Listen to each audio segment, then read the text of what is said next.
Greetings, chat. Welcome back to the manor. I, as usual, I am your humble host, Rune, and we're going to be playing more of the letter today. As you can tell, don't mind that clack, I did not think that would be picked up by the mic. As you can tell, we're still stuck in the little Beetlejuice outfit, but that's okay. Hopefully by next stream, I will have the assets ready for the new default. So while we're still in the little spoopy outfit, we're still continuing to play spoopy games. I just thought it'd be fitting in that regard. So yeah, we'll be moving on to chapter 2. Jack, hello! How's it going?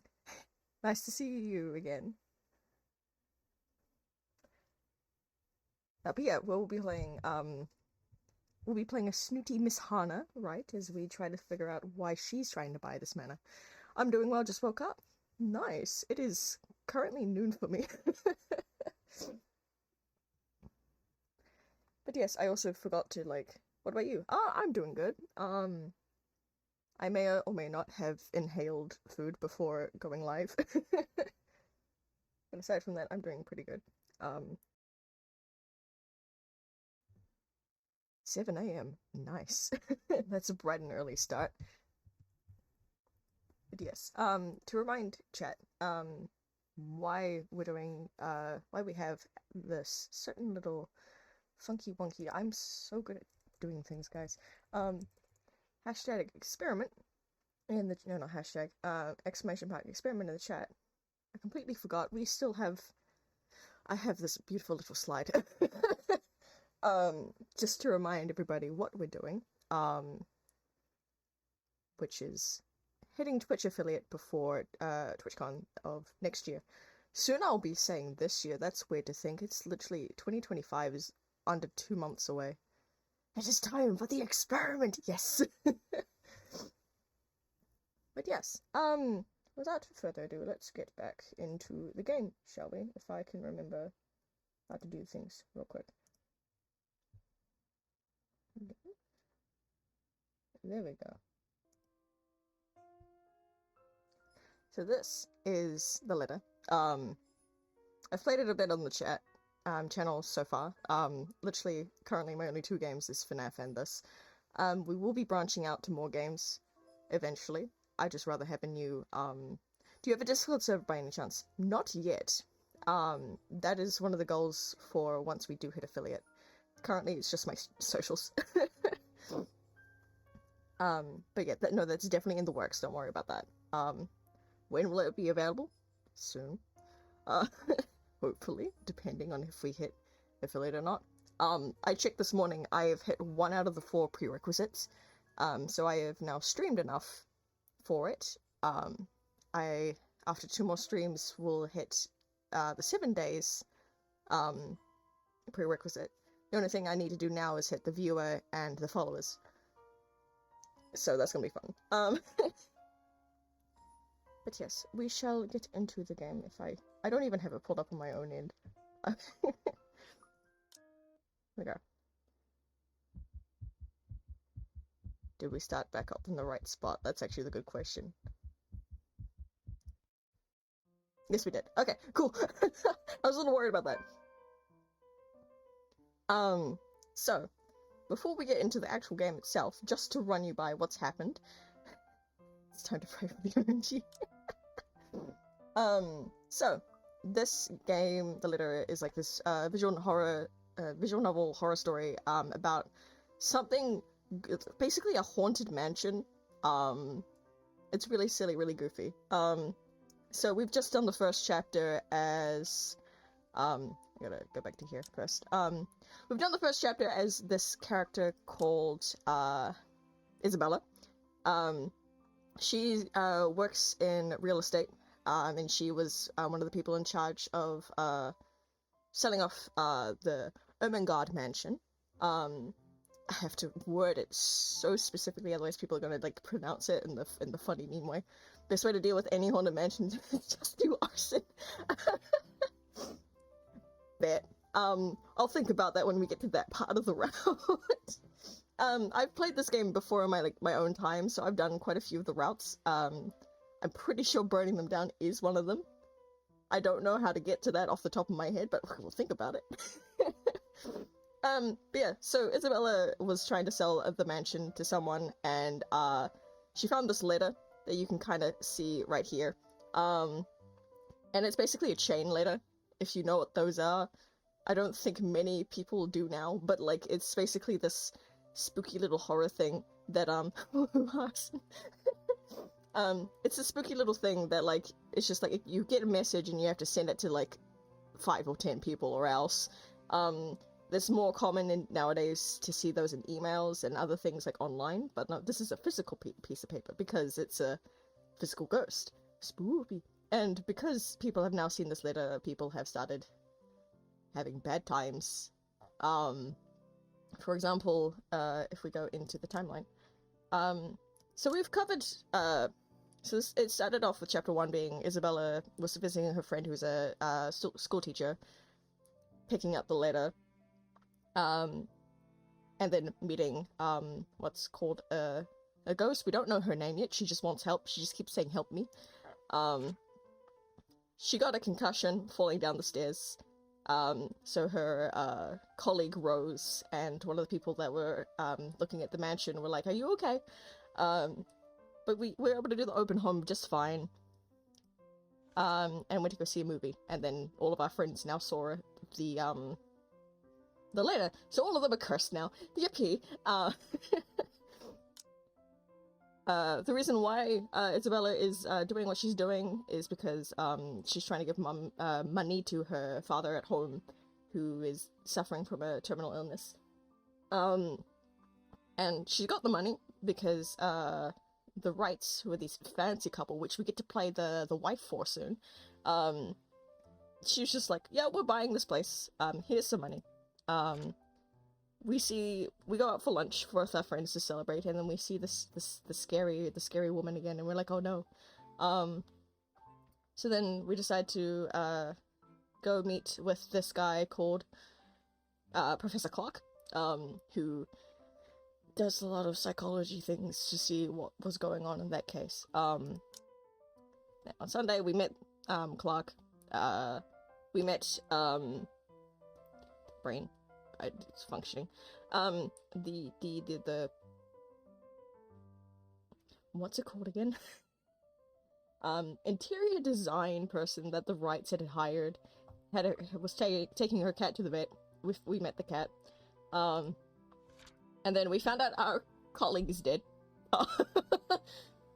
That's what happened. That is one interesting lore bomb, I know, right? And then the following day, we given all of Rose's work, as you do, and we started making connections because a lot of people in our real estate company have started going missing, and there's this mysterious like serial killer called the is it Longsprong Merchant? Hold on, is it the Anselm Butcher or the hold on? There's it state. The Anselm Butcher. So like all these things seems to be tying together, and Isabella started connecting the dots. The heartbeat you would have heard earlier, just before we like went right into the game, was because chapter 1, which was Isabella's POV, ended with the ghost trying to find her in her office. That's where we ended off at, and now we're on chapter 2, playing as Hana. I get to be a bougie bitch girl. This is gonna be fun. Anyways, and if there are any other questions on the story, I will do my best to answer them. But yeah, let's get back into this, shall we? Yippee! To put on my narrator voice again. It is far too easy to get them to pay attention enraptured. They hang on to my every word and follow my every move. All of it would have been stifling had I not grown up used to such stares. Most are respectful, some are hostile, if we are honest. Peter Griffin, whoa, who the hell just started off with the I love that. Yeah, no, this is we're pretty deep into it now. We're into the thick of it. Yeah, it's a very the letter is very much a very story enriched game, and I love it. And a few are downright inappropriate. After all, I am. Kinda right. Oh no, not this guy. Not this guy. I remember this guy. I don't like this guy. There's a moment of agitation as a familiar but less than welcome face approaches me with a suggestive smirk on his face. Of course, I have to keep a benevolent smile and greet him as I greet any good friend. After all, this man can turn heads, being famous in his own right. Officer Lee! What a pleasant surprise. I didn't think you'd have the time to attend tonight's party. He is more Luke's friend than mine, really. I am quite sure I only visited his wife. I only invited his wife. So Luke is our husband in this case. I called him Draco Kinney in my first playthrough. In the first part, it's kind of silly. You'll understand if he shows up soon. Much like I am only friends with the Chief Inspector because of Luke, Luke is only friends with Rochelle because of me. Unlike how I treated Lee, however, Luke never hid his animosity for the Lee matriarch. It was an odd sort of friendship where we would have awkward double dates. I don't even recall his first name. It started with an N, I think. I might be wrong. Aside from being Chief Inspector of Luxbourne Police, his wife, Rochelle Lenier-Fance, owns a General Electronics company. Fridges and freezers, mostly. Oh, I always have time for my favourite socialite couple. Might I say, you look positively ravishing tonight. Can you not hit on me, thanks?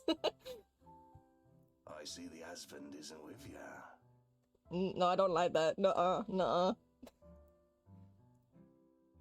The way he eyes me up is enough to make my skin crawl. Say, bestie. I just wish Luke was here to fend me off more from the more unseemingly of our peers. You know the ones. Men who are just a bit too friendly, staring too long at my assets and getting close just because my husband is not here. And to think that they have the gall to do this at my own party. In my own house, if I might add. But like in any higher society woman worth her salt, I know how to handle it with grace and dignity. I suppose you're looking pleasant as well. Luke's busy with work, unfortunately. Man, don't you hate it when the husband's busy? Rochelle isn't here. A shame. I do hope he isn't causing you much trouble. That husband of yours can be a bit daft sometimes, acting like he's still some young bachelor. Oh yeah, we know very well how much he can act like that. It's a little concerning sometimes. The wife sends her regards and her apologies, but something came up with a doctor and she needed to attend to it. You know her, being pregnant and all. Oh, she's pregnant? Oh, baby, let's go. We make small talk. Rather, I'm forced to do so, as he would not leave my side after finding his place there. Much to my chagrin, I can read big fancy words, Chad, I swear. Extricated from the few who flock up in hopes of flattering, for I can tolerate them far better than Lee. He's a nice enough person, and I adore his wife, who is obviously the brains behind the two. But there is something unsettling about him. I do not trust him as much as I want to. The regale to me tales of the Luxbourne Police Department. Oh yeah, sure. Try saying illustration. See, I can see. I can say some words, but then the dyslexia kicks in. And I'm like, wait, hold on. He regaled to me the tales of the Luxbourne Police Department, a different affair to the usual gossip I am privy to, and though I loathe to admit, it is interesting nonetheless. I expect the topic of business to die out quickly, which would be understandable enough due to the confidential nature of his work. But oh boy, was I wrong. So, wearing civvies, I steal and drive off with one of the police mobiles, right? In the mirror, I see the mutant chasing on foot and screaming about theft. The look on his face was priceless when I parked it in the garage. Wow. Oh my. You made him chase you all the way home for a prank. What did Rochelle have to say about that? Rochelle has a strange love and hate affair with Lee. He is a married man who did not grow up past his early 20s, judging by the way he acts. Surprisingly enough, they've been married for a good 20 years. Man, this man's over 40 and he still acts 20? Yeah, that checks out, knowing some people. A lifetime if you compare it to my marriage of 7 years with Luke. I, on the other hand, well, Luke is no Lee. I should be happy about that, I suppose. Although my darling did have his moments. The wife pulled my ear and gave me a good talking to, though. Besides, we live in a flat a block away, so it wasn't much of a grand chase. $20 they can got a 2 divorce case. Oh, we'll see. We'll see. Weren't you living in a house near the countryside? Moved for work, you know. Or you probably don't. No, I don't. But a flat in downtown. I suppose if that's what you like. Oh, it's horrid. Hate that tiny place, no matter how convenient it can be for work. 55 square yards are not enough when you need to get away from the wife. I don't know how big yards is, chat. I'm gonna quickly look up how much that is in meters because my brain cannot comprehend. Give me a moment as I try to look it up. Because everything is very slow, everything else. Let's look that up. So, 55 square yards to meters.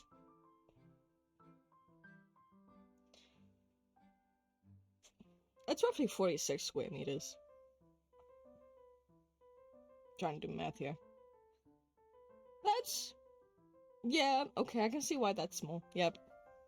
Yep. I wouldn't mind a place away from the city. Even started looking at the ads.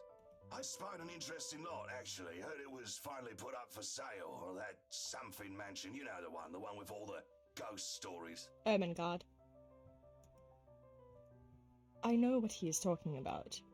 There are really only a few urban legends around here. It's... The Ermengarde mansion? That's one way to pronounce it, oh my god. That's the one. Worthy of a king it is. I'd buy it myself, but Rochelle would only gripe if I brought it up to her. Not to mention all the expenses a place like that will be a real fixer-upper. I mean, if you actually look into it, that we know this from chapter 1, the current owners did a massive, like, restoration project for it before it went onto the market. But trying to modernize it would be the pain. You also have to find someone willing to work there with how superstitious people can be. Do you? If it becomes a problem, just hire someone to do an exorcism. You know, we were thinking about that. Actually, I do know of someone who could be up to the task. You remember the Ludgates party at their Christchurch summer residence? That was a jump scare and a half. Christchurch is a name of a city in New Zealand. It's in the South Island, and I was just like, wait, huh? I'm not used to having, like, because we are a colonized country. I'm not used to seeing, like, random things, like name places here being used elsewhere. Though I'm not surprised those places were probably named it first, and we just stole the names, quote unquote. Like, literally, New Zealand is called New Zealand because the Old Zealand is, like, somewhere, and I think, like, the Netherlands. So... it's so silly. Anyways. Of course. It was an excellent soiree. Everything was so classy, too. Such good taste. Oh, that place was a pigsty until they hired out this interior designer and they turned it into a bloody palace. Oh, is this how we're going to meet her? She worked for the Exodus for their apartment in Soho too, and they recommended her when we were looking up pieces for our beach house in Porto Colom. You have a beach house? Rich people! I think I have a business card right at... No, I must have left it in my other jacket. Anyway, she's called, what's her name? Marianne, I believe, yes. Marianne McCulloch. I love her. But truly, if anyone were to get that place in McCulloch, well, they'd be the envy and the talk of the town. Well, if you put it that way, I might just snatch it up for myself. Now that's why you were so interested in the place.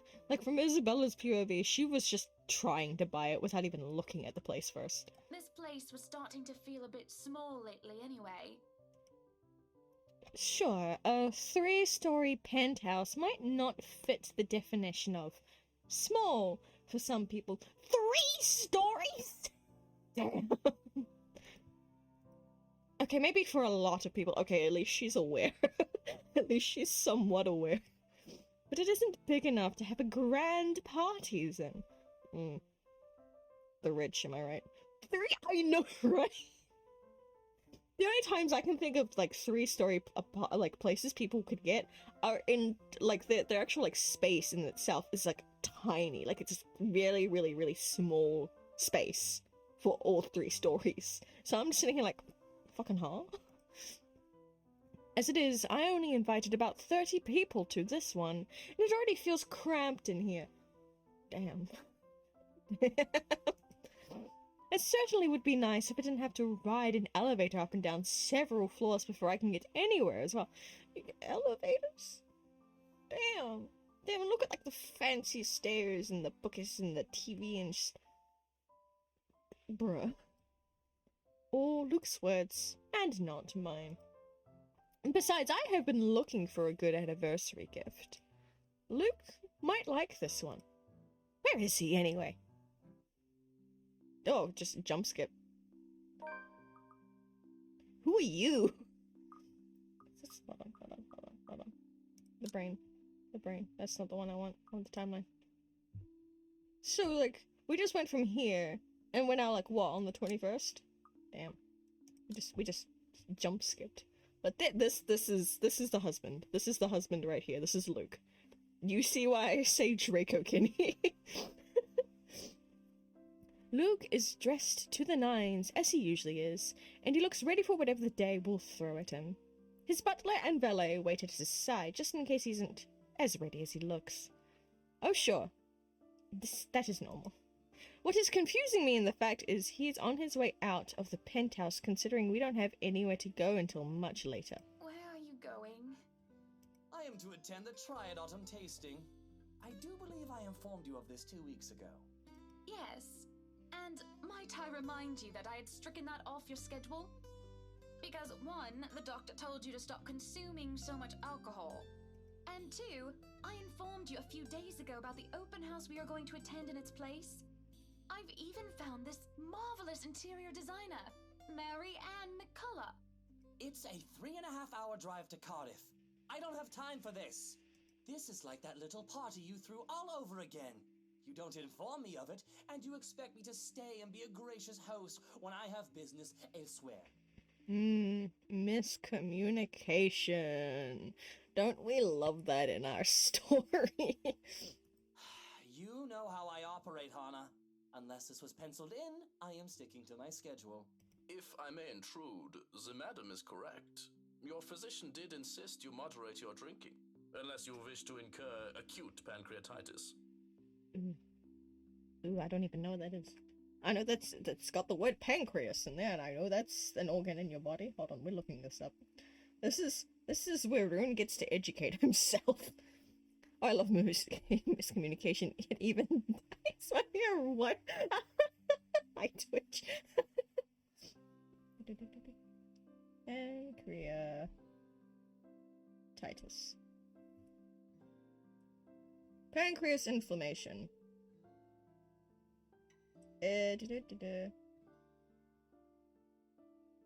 Ah. Okay. So basically, it is an inflammation of the organ lying. Yeah, it's an inflammation of your of the pancreas. It may start suddenly and last for days and can even occur over many years. It has many causes, including gallstones and chronic heavy alcohol use. Well, we see how he's probably going to get it now, don't we, chat?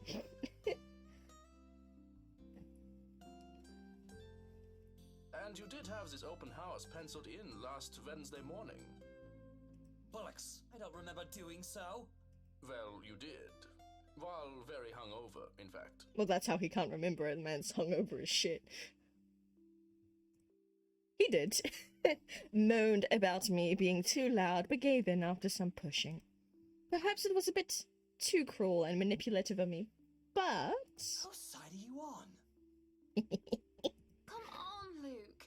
You promised we'd do whatever I want this weekend. Gordon Bennett, fine. I am giving this house tour of yours a chance. That makes sense why he was so uninterested, because he wasn't allowed to drink his city local alcohol because he had to go on the open house. The dumbass. But if Rich it proves people. to be a waste of time, I am going to Cardiff, and you are going to take a cab home. Are we clear? It's just a bit of a husband and wife tit for tat, isn't it? All couples have their arguments, bestie. Best. Yikes. Once the honeymoon phase is over, as they all seem to call it, reality sets in and you and your partner might not always see eye to eye. Yes, but usually it's better than that. Unless something is very wrong with the relationship. Anyways. Perhaps it has been the years. What have you been doing in 7 years, bestie? 7 of them is nothing to scoff at. But it depends on how you do with those years. I just cannot bloody believe I agreed to this. I was really looking forward to the triad tasting. You just wanted to get drunk. Though sometimes I think it's something a bit more than just simple disagreements, and I have to stop myself from wondering where we went wrong. Oh no. Oh no. At least she's aware. There's always the Triad Christmas tasting in Manchester next month, and that'll only be an hour and a half drive. Have I been neglectful? Oh, she's going on a spiral chat. Have I offended? Have I acted shamefully? Yes, but Cardiff. Cardiff. Certainly, any problem can be discussed. As long as he doesn't turn me away. Well, there goes my good mood. Yippee! We get sourpuss for the rest of the day. Are you happy now, Hana? Manipulation. Guilt tripping. Uh-oh. Okay, hold on. Wait, hold on. We gotta say, okay, so this is where we were. Okay, chat. Do we want to be the shameful wife, or do we want to be the fanful wife? Do we want to actually have independence? What do we do? What do we do?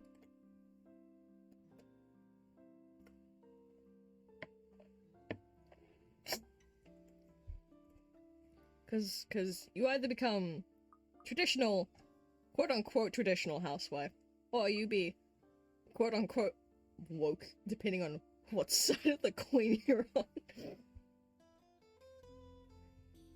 I say defend. What do you think? I'll give you guys a quick moment before so I can check some things while I wait. As my chat tries to connect. Come on, chat. Now I can see chat. I'm gonna cry if anything got sent while it was complaining. Because it means it did not come through at all.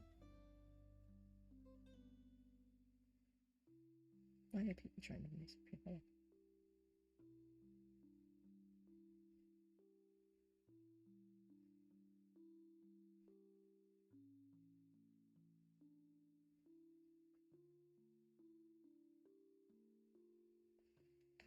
Okay. I'm gonna go with defend myself. I'm trying to run this run where I try to make everyone like me as much as possible. So if we go in here, this is what we have right now. So I want to be... I feel like no matter what option we're going to choose, it's going to get lowered anyway. But I'm gonna try. We're going to try. So try and not... There we go. Hold on. I felt a burp coming on that did not want to come out. Anyways. We're gonna defend ourselves. Yes, I am very happy, Luke. Because for once in a very long time, we are doing what I want. Oh no. Oh, it did go up. Okay, no, we're fine. We're fine, chat. We're fine. I'm ecstatic. Understood. And this would be perfect if you stop acting like a child who needs their nappy changed. Yes! Go queen, pop off! We will be leaving after lunch for the Ermengarde mansion. You are going to park your rear in the car and keep mum. And you are going to behave during the tour. Needless to say, Luke looks a bit shocked at my little outburst. He opened and closed his mouth a few times, struggling to reply, before he crosses his arms to look like, well, a moping child. This is so silly. Any more rules for this little excursion of yours, Your Highness? No wine. No wine.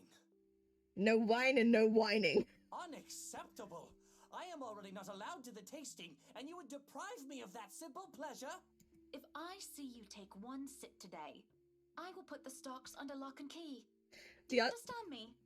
The art style of this game looks interesting. I love this art style. I love how it's rendered. It's really, really pretty. And like when you get to see the horror stuff later on, that also looks really cool with this style. Don't forget the bottles he keeps in his dresser. I love it. I love our butler. Whose side are you on? It takes time for me to get used to it. Fair enough. Like, it's not everyone's cup of tea. How many times in one day can you ask that? As many times as I need you, traitor. I love this. I love the dynamic. The ride to the mansion is quiet, with Luke having stared out the window the entire way, not paying attention to anything around him. Meanwhile, I am conflicted. I don't know if I should apologize for changing his plans like that. But by the time we arrive at the mansion, I see his eyes light up in genuine interest. Apologizing is the last thing on my mind. The whole affair with the Ermengarde mansion is certainly an interesting experience. The place had been renovated and restored by the owners to what they claim to be acceptable standards. The mansion itself looks like something befitting of a fairy tale or a period piece. It is tastefully decorated, and with little bit of love and attention, I'm sure it can be a place Luke and I can call home. With a number of other prospective buyers that have come from powerful and wealthy Luxborn, certainly did not disappoint, marking this estate as prime property. The Lees are amongst the group who went with the Rose woman, and I saw a few other notable faces, though I did not really feel like mingling. Unfortunately for every one of them, the Wrights are interested in buying. Here we go. Here we go. So this is Isabella. And this is Rose. This is now the dead woman. But what's been bugging my mind, however, is that Isabel. So this is the you know the whole like trope that like snooty rich people can never say people's names, right? Her name is Isabella, but Hannah pronounces it as Isabel. What is her problem? I still don't quite understand what is happening. One moment she is scrambling to give us the paperwork to finalize the state, then she's panicking over some sort of prank letter or another. Dear me, is Isabel all right? It is apparent with the way that she shakes by the color of her skin, something has really shaken her up. Isabella, do you need me to call that ambulance? I am worried, but it would be best if she is attended to by someone more familiar to her, like her partner. But even then, the girl refuses Rose's offered drink and looks just about as ready to take a run for it. No, I'm just feeling a bit out of it. This is just the dead woman. That sounds like they don't give a crap if she's alive or not. I mean, I know she's dead. I'm detached enough from the from the story to be like, yeah, no, spoiler alert, she's dead. Hannah doesn't know she's dead yet because we're currently, if I can recall, we're on the 21st. She died on the 23rd. So it's not known yet. Excuse me. I'll be back. I just need to catch my breath. And she does so, just as I predicted, and her partner follows like a concerned mother. There is an awkward air among us as we left in the wake of whatever that was. The others murmur and gossip with each other, speaking of the poor, daft girl and telling the tale of whoever was not audience to the act in the first place. It doesn't take too long for the woman Rose to return and pull us aside into the study for what I rightly assume is damage control. Imagine that the MC is the villain. I mean, that'd be silly. That'd be silly. But this the thing. Who is the MC when you play multiple POVs? Oh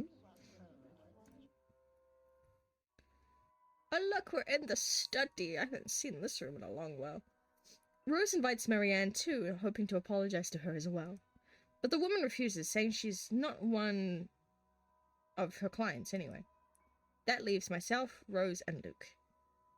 The last all too eager to make himself comfortable in a study he's no doubt already claimed as his own. I can't apologize enough about what just happened. Please forgive Isabella. To spot the MC is simple. Check on the bland design, yet beautiful at the same time. I mean,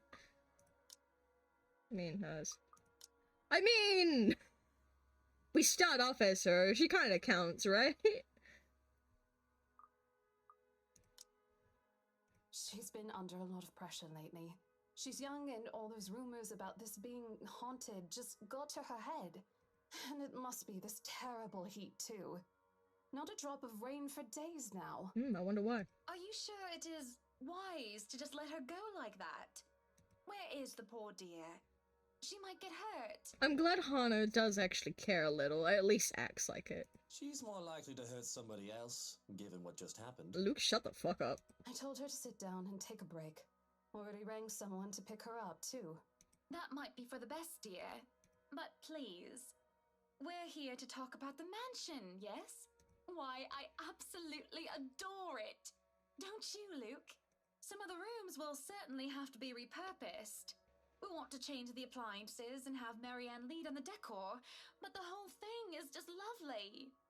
I guess. It's certainly a lot roomier than our penthouse. I mean, you're going to, like, downgrade on the stories because this is a 2-story manor. Technically 4 if you include the attic and the wine cellar, but it's bigger in size than your penthouse. Exactly. Lots of space for guests, parties, a lot of room for little ones to run around too. Let's not discuss that right now, Buttercup. Oh, he does not want to have kids. Uh-oh. Oh no. Anyway, I do think it would be a shame to let this mansion slip past us. But you haven't even finished touring the house. Well, we like what we've seen. Am I making her job easier for her? I am making her job easier for her, am I not? No need for loans or big price negotiations. We can just sign a contract and close the deal. Really, you'd think the woman would be more happy about an easy sale. I know how these estate agents work. How long they have to wait, how much they have to spend, even if it's just for a single sale. Why, we should be jumping for joy right now. Well, she should be jumping for joy right now. I'm sure the commission on the mansion is nothing to sneeze at, even if she has to split it with that Isabel girl. Huh, do you think we could have horses here? Yes, those do sound nice, love. Anyway, if anyone else is interested in buying this property, I assure you that I'm able and willing to give a better offer. A vineyard would be nice. Or maybe And we do reward our people quite generously, Rose. Hana, your partner is literally trying to, like, suggest ideas. I know why you're dismissing him, but at the same time, discussing those things would also be quite interesting. Cause with the, cause I can catch on to this. He wants to do horses, because he wants to think about doing, like, a horse racing kind of thing. The vineyard, you know, his alcohol problems. Teehee. I'm not actually about to die tonight. I mean, she could. So, This if is a horror I were game. you, I would start on that paperwork. helicopter pad. Oh no, not the helicopter. I pause. And then there's a small moment of complete silence where Rose and I just stare incredulously at Luke. There's an unspoken understanding, a rule between the two of us that we have to put on an act. In our social standing, where image matters, it is also important to avoid making enemies. And to follow this rule is an easy feat for me. From youth, I have been a well-trained social butterfly, gracious and graceful. Luke, on the other hand... Oh, wait, what, Luke? No. What? Whatever would we need a helipad for? Well, he likes to play the fool sometimes, even if he is anything but that. As he throws me a wary smile, I shake my head and beckon Rose over. This is to be our home, and there is nothing she or anyone else can do to change my mind. This is the place that speaks of power and importance, and at the same time of safety and comfort. Perhaps we can have our family we can even have our family here. There is definitely no better gift for us on this on our special date. Why, everything here is absolutely wonderful. My heart was not ready for that.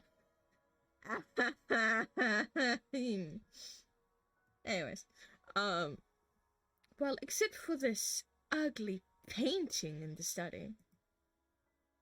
It looks like a bad fake of Advad I can pronounce names, I swear. Edvard, I want to say Munk. Or Munk.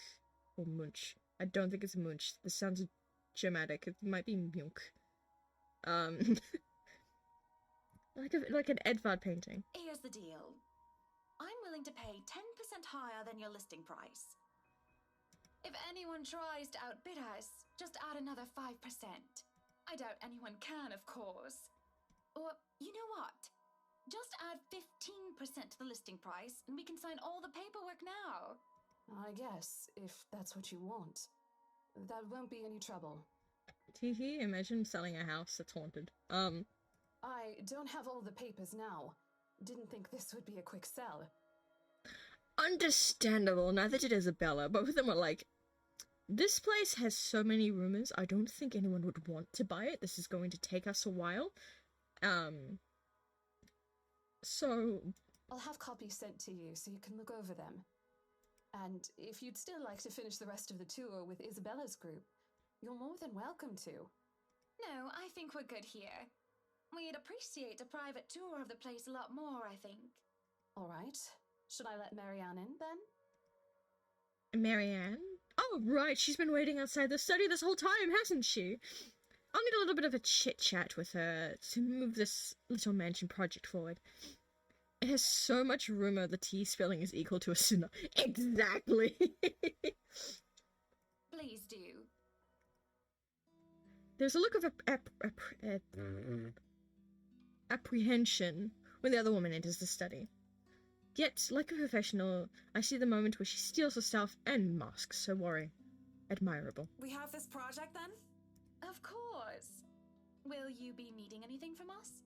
Having the floor plans would be a great start, just so that I can look at them beforehand. We love Marianne in this household. And if you could tell me when you're available for a meeting so that I can include it in my calendar? Oh, is a meeting really all that necessary, Marianne? I guess we can send Johans to help you out. You two can start by getting rid of this ugly painting. Not the... Fuck, not again. Damn. That's... She's spoopy. Anyways. A hush falls upon the room at my request. What painting? And lo and behold, the painting is gone. In its place, a mirror stands, which leads me to look at my own confused expression. Odd. Well, no matter. And she's seen the ghost, chat.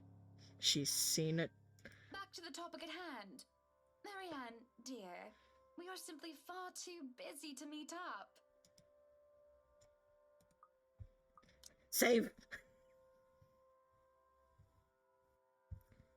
I would say... Because we want everything to be nice and candy-dandy, and we want to get this organized as quickly. I want to say free up the schedule. This will improve Marianne. I don't know if it's going to improve, what's his face? Luke. It might not. We're going to find out. But I guess we can free up a day to meet with you. Okay, just affected Marianne, we're fine. I don't really need another Maudlin Monday reading about Maury anyway. The book club can function without me for one day. What time shall we be seeing each other? How does lunch sound? Besides, my house has a higher priority of a book club. Okay, you have your priorities somewhat in order then. Why, we can hold the next meeting in this place. Surely the beauty and grandeur of it all will inspire spirited and lively debates about whether modern-day writers would catch up to the classics. I might as well clear up the rest of my week to handle whatever affairs buying this mansion requires of me. Any social activity can just be put off until the Omagad or other, the right mansion's grand debut. I'll have my fill of the great parties and gatherings, especially when I organize them myself. That sounds good. Although, with a project of this scope, we might need most of the day to tackle your concerns. A more thorough inspection of the place is also preferable. Breakfast then. It's a date. It's really not. Lady, she's married. It's a work date. It's not an actual date. All right. Monday. 10 o'clock sharp. We'll see you then. Actually, Marianne suggested that we meet at 9, but who even is awake at that unholy hour? Me. Half the time.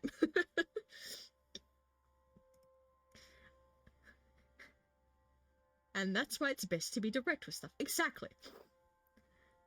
I was lucky enough to wake up this morning before Luke went all the way to Cardiff. We say our goodbyes, shake hands, and make it clear without outright saying it that we now own this house.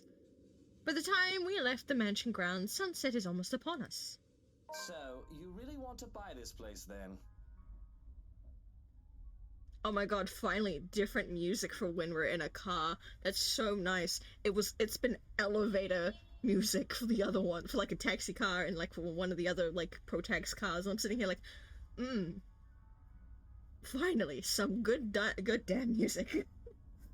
That's a bit of a big impulse buy, even coming from you. Not that I'm complaining.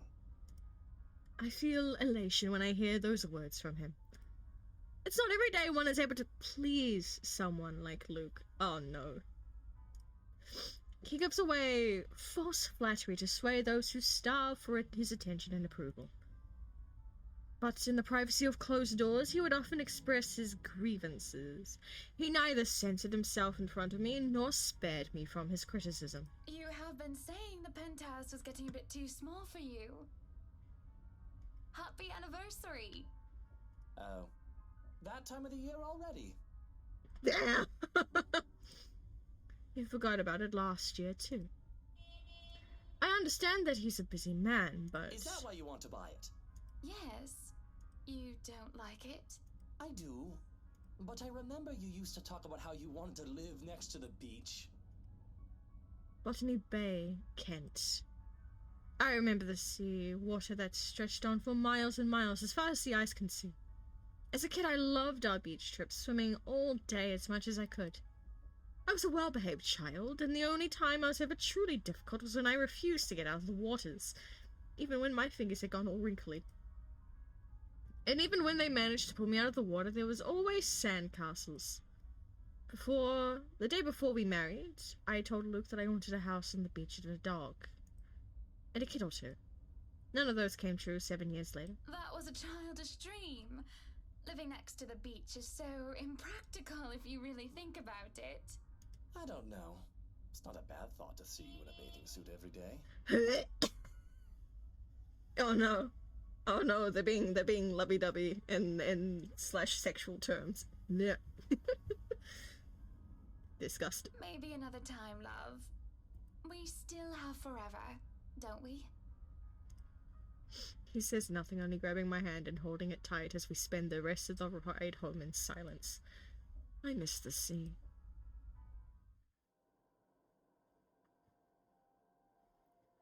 See, little moments like that are good, but you still need, like, decent talks and turn your arguments into discussions.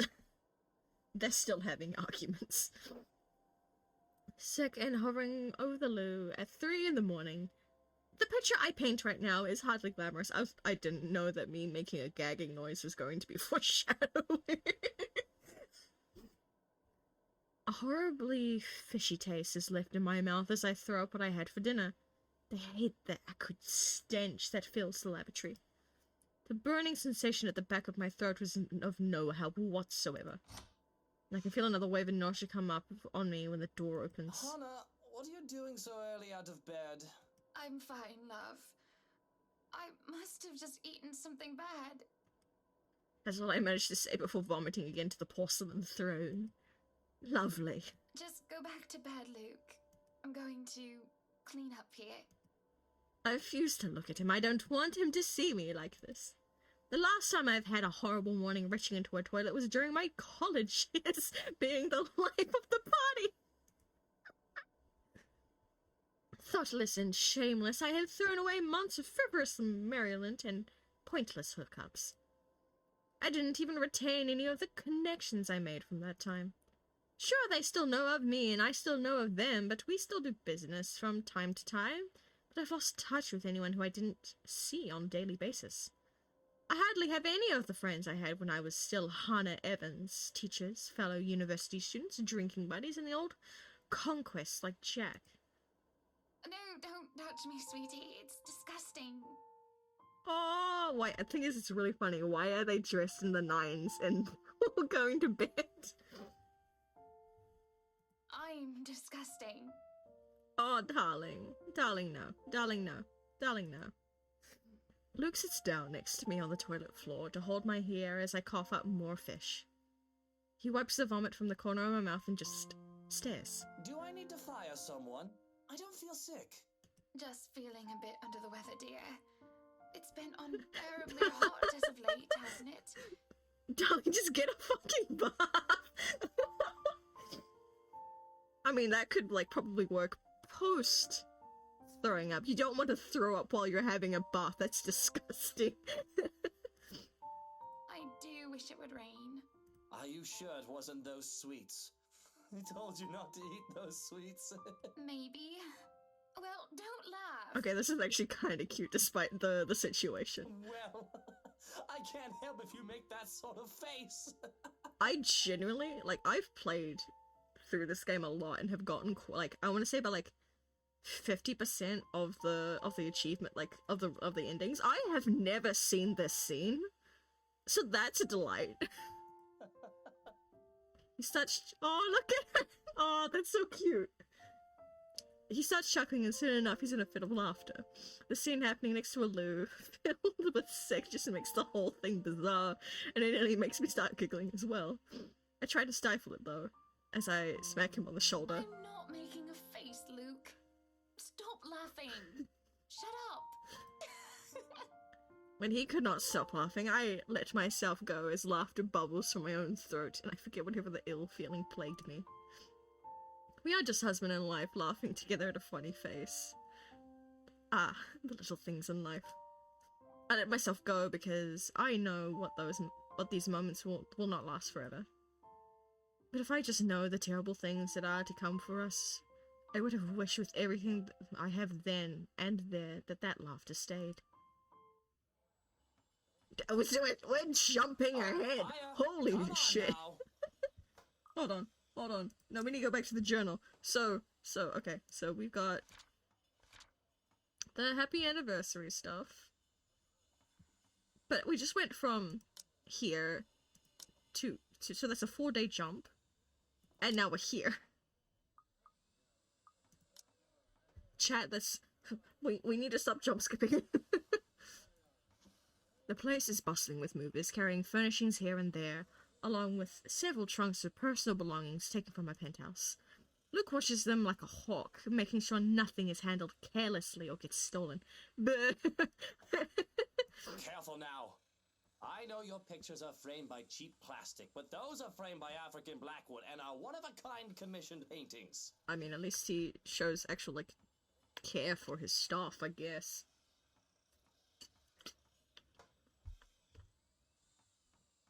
Each one is easily worth a lifetime of what you lot make.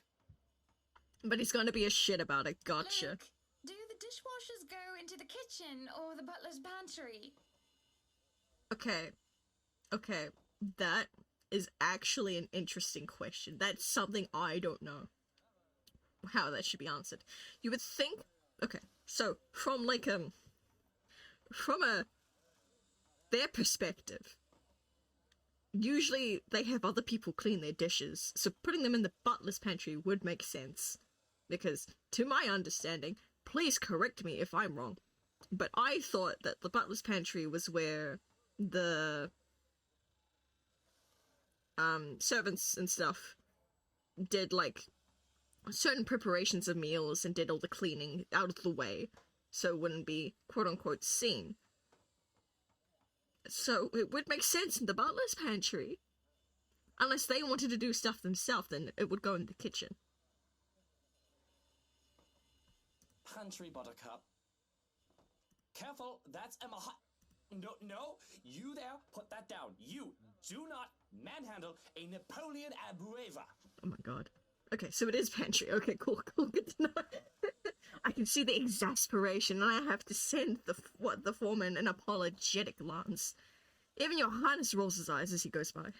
Considering Luke is always like this during a project, Johannes and I have gotten used to it. Poor Marianne, on the other hand, looks a bit stressed at seeing the gigantic mess before quickly going back to work. Everything just has to be I can pronounce words. Everything just has to be perfect, exactly the way he wants it. One little thing out of place, one little thing that didn't fit the image he clearly constructed in his head, and Luke gets bent out of shape. Sweetie, why don't we go and sort your suits upstairs? Let Johannes and Marianne and the foreman deal with the rest of the work. We have this, Mrs. Wright. Yes, please do go before a blood vessel bursts. Bloodstains are so troublesome to clean. Taking him by the hand, I lead him upstairs into our bedroom. This is pretty. This is ideal bedroom for the. I have like not designed much of the manor that we are sitting in at the moment, but this would be really cool for like a backdrop for like one of the scenes or something. I don't know. Ideas are coming into place, chat. This place has been arranged first, so we can get some rest no matter what state the rest of the mansion's in.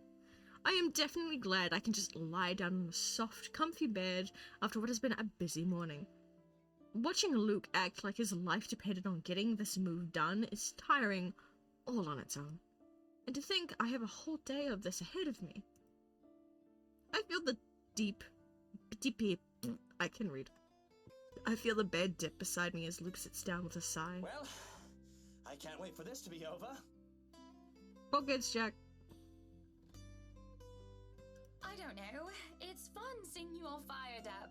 Here at home and not at work, you know. You know I can't always be home, Hana. I have a company to run, unless you've forgotten. Imagine running your own company. I haven't forgotten. You're the one who insists on being there to make sure each and every little thing is under control. I love it when people micromanage chat. That's sarcasm. I just really miss you sometimes, and I wish you were at home more often. Ow. Why, if you're not careful, I might go a bit loopy and I'll start bringing cats home. Okay, that's actually, kind of funny. Rune story time. In one of the first SMPs, like Minecraft lore SMPs I was in, this was an actual thing my character did. So he worked for this company, and he was infatuated with his CEO, and so whenever his CEO was away for for any long periods of time on like quote-unquote business trips and stuff, my character would get so lonely, he would start adopting cats. So it was at one point we had like 11 cats in the company village, like one of each of type. I was able to collect all 11 of them, and I was just like, it was so silly. And soon enough, one day you'll find yourself going home to a farm just filled with felines that follow you everywhere. Yep, that's kind of actually what happened in the SMP. Oh, don't bluff. The things would shred up your precious furniture. Besides, you don't even like cats. True. Dogs are infinitely superior, of course. But what about the wet dog smell? The mess? I'm not cleaning up after a mutt, no matter how cute. Damn. That shows that you don't want kids, because kids are worse. If you think about it, a cat would be better. No! The cats can be similar in that regard. I'm gonna be real, as someone who used to own cats. Yeah. They can be quite messy, especially if you keep them indoors and you have to deal with their litter and things like that. They can be just as messy. It's like, technically, they're the same level of maintenance as a dog, just in different ways. We laugh. It's not always that we can just lie down and talk about these sort of things. To joke around as if we're teenagers again, with very little problems in the way of responsibilities and roles. To hear his genuine, honest, and goodness laughter is a rarity. How are we with the... Okay, yeah. This is just the second time as of late. And I can only see it as signs of good things to come. Oh, you better fucking hope so. All good points. I guess we could just have kids. That is, if you prefer dealing with soiled nappies and sick as opposed to dead birds, mice, and litter boxes. I've already told Marianne about turning the second bedroom into a children's room. I guess sometimes I don't know when I'm crossing a line. I didn't say that I'm a good comedian, did I? Not this again. What? I wasn't being serious. It's not something you take the piss out of. Having a kid is a big responsibility, Hannah. It is. We've talked about this, haven't we? I'm not ready to be a parent. I'd probably end up killing the little brat by the week's end.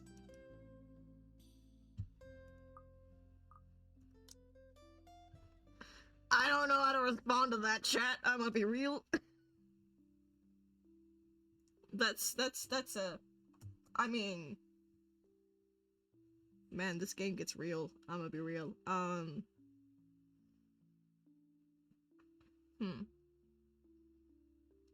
Do we respond with, "You'll be a great father"?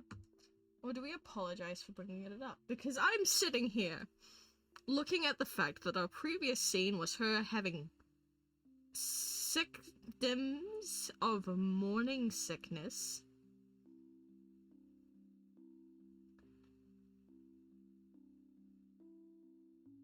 I'm gonna go with you'll be a great father. And if it goes very wrong, we'll go back. Riley likes you well enough. Okay, no, we're fine, we're good. The mention of our little goddaughter places a conflicted look on his face. Sometimes it is cute when he denies having a soft spot for the little girl. But then sometimes it's sad, and it makes me wonder what happened to make him think so poorly of himself in this regard. Yes, well, it's Kylie. The tyke likes everybody and, on the off chance she doesn't, likes them well enough as long as they buy her sweets. And sure, that kid is great, but if I get tired of her, I can ship her back to her father at the end of the day. Having kids of our own will be a whole different monster entirely. Yeah, that's true. I've never heard him talk about his father in anything but business context. I recall Damien White, right? Kept hearing about him from my own father even before I met Luke. The business world praised him for running a tight ship, until one mistake led to a great loss for the enterprise. It was then that news of Luke Wright, Prodigy's son and successor of the old man, started to show up, and he aided on its recovery and growth until the Great Recession. I'm getting a bit off track. Regardless, I have never heard him talk about his father like one would talk about family. I think you'll be a great father. There's a smile, no matter how half-hearted it may be. I do really think that. He might not be a good, honest man. Part of me knows that, though I try to silence it. But I know Luke well enough that he will be a better father than either Damien Wright or Henry Evans. I love my father, but he never had the time. If it is any consolation, I think you'd be a decent mother. On the other hand, I have never heard of his mother. A silence settles, both comfortable and uncomfortable. There's familiarity in each other's company despite the awkwardness that had transpired. Defenses and masks down without anybody else looking, we are both together and alone in this quiet. But a crash from downstairs startles us both from our overview. Luke lets out a heavy sigh before coming up to his feet and straightening his I'll have to jacket. attend to that then. Be good, darling. And watch out for your blood pressure. Gives me a kiss on the cheek before leaving while I lay there in a daze. Alone, as per usual. We have updates! Right, no, we're here now! Oh god. Bella, little babies! Oh, look at that! I really should be used to it by now. I can feel the minutes tick by with just me lying there, feeling miserable and full of self-pity. I rolled over to lie on my stomach at this point, my face buried into the pillows when there's a knock at the door. Grumbling at them to go away doesn't work as a voice comes from the other side. Madam, the photographer from Luxury Living is here. Wait, is that today? Oh, yes, people had called wind of our new mansion the very moment we left the open house. Luke had boasted he could acquire the property in no time and allowed a photo shoot for an interior design magazine to be scheduled today. Well, there are complications, and it took longer than it usually does for us. In a minute, Hansi. Johannes, if you could at least make it through the end. Tell them I'll be right down, Hansi. The mansion grounds has been one of the first changes to be fixed up aside from the bedroom. Although it's still a work in progress, it had a promising start. I could already see the flower patches. Luke's favourite daffodils stand out easily, having been transplanted from the pots that used to litter the rooftop of our penthouse. Why, if the moving crew thought that Luke was being hard on them, they clearly didn't see the landscaper on his way out. The man looked like he was ready to faint, and Luke seemed ready to kill him by the end of their discussion. Ah! It's the boy! It's the boy! It's Zach, our beloved! It's in the gardens that I see him standing near the flowers in quiet admiration. He is hard to miss, the hulk of a man that clearly did not belong, and the big backpack and suitcase he was with him make him look much larger. It is a particular sight seeing someone who looks like he does handling little delicate things with such care. He looks up from the gardens and does a double take before a friendly face replaces his serene expression. Miss Wright, yeah? Hi, Zachary Steele here from Luxury Living, ma'am. Hope you weren't waiting too long. But it looks like you're still moving in, huh? Thought for a second there my calendar was wrong and I came here too early. The one and only. Welcome to Maison de Right.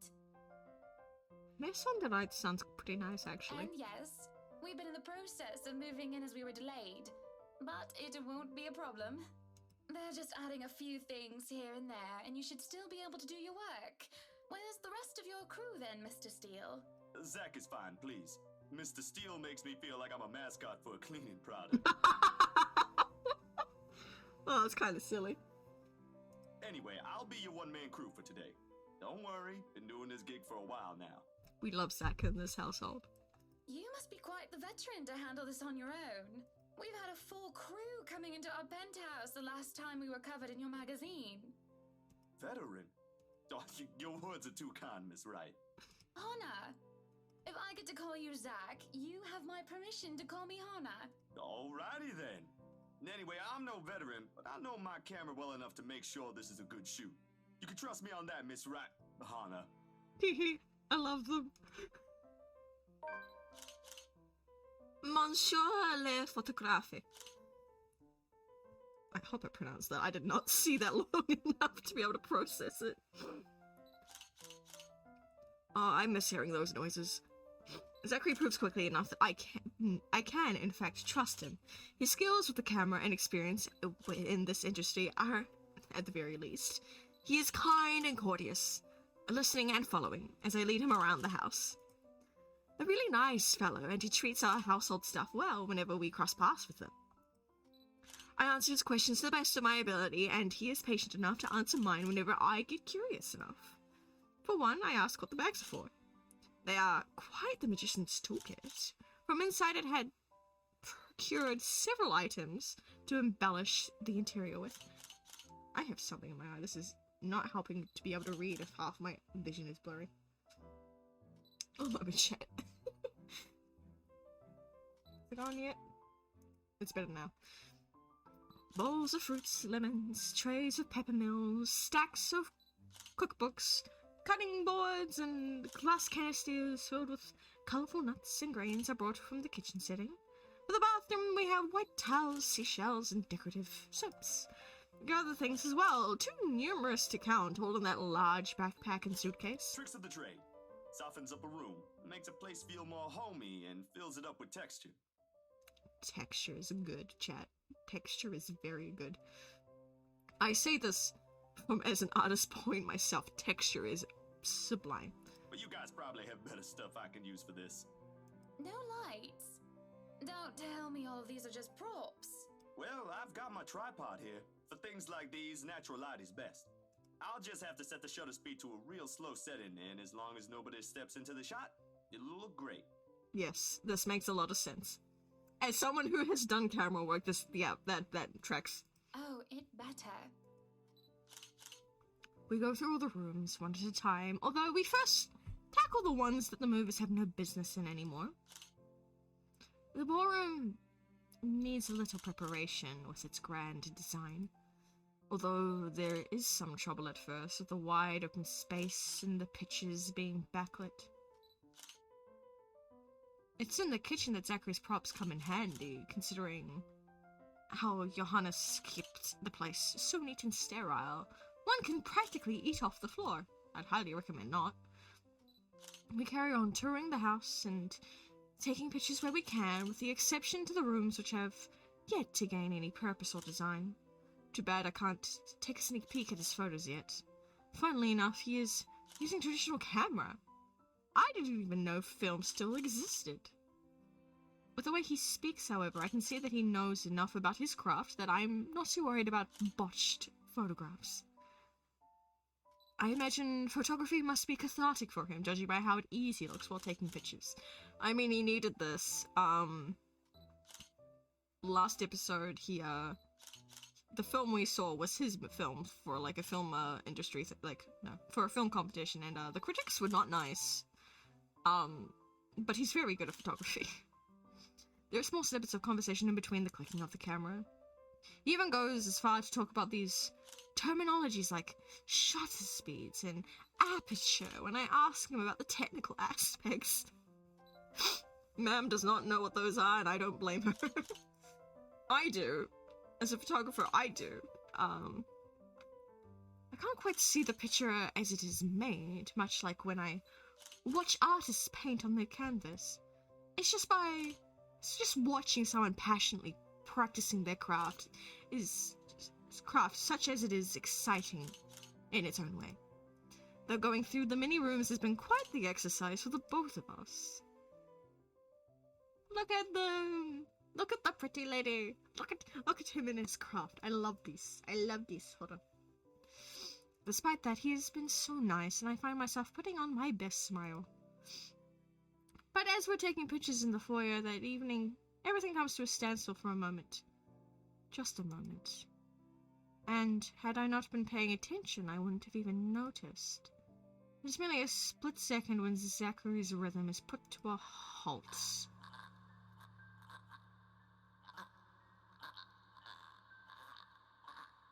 His finger doesn't move to release the shutter.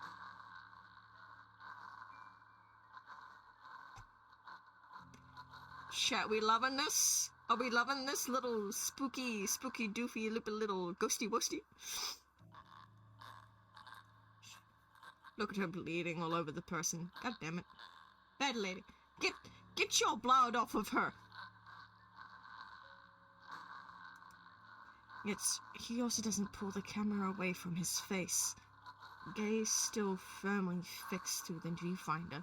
Well, the image says otherwise. His hands shake, and there is a slight sheen of sweat on his forehead. Zachary?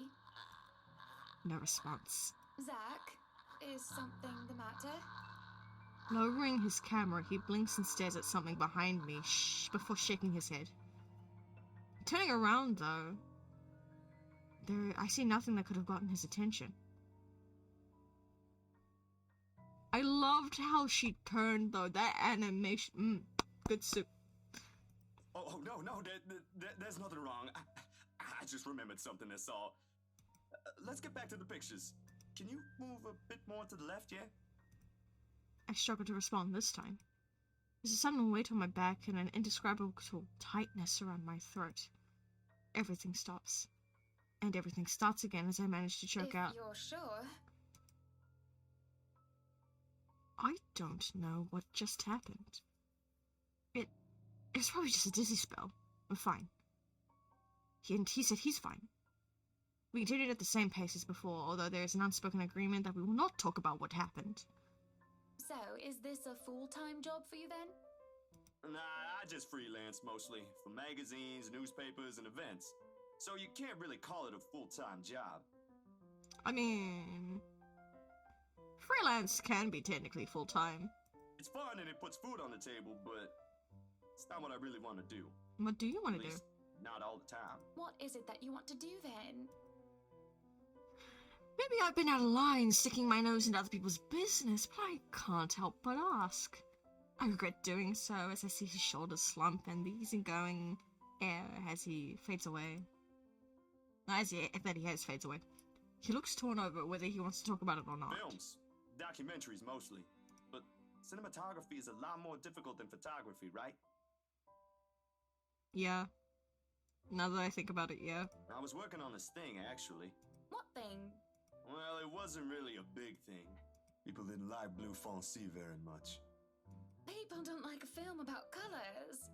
I suppose they would have liked Blue Bibby a lot more. Very funny. So, Grand Director, do you want to tell me what Blue Foncé is all about? He hesitates. But when I refuse to budge on the matter, he gives in and spills it all out. Bleu Foncé. Oh god, no, hold on. Language is my detested. I apologize for, I want to say French. For any speakers of this language, if I butcher it entirely, I'm sometimes good at this and I'm sometimes bad. I'm now on the spot, so...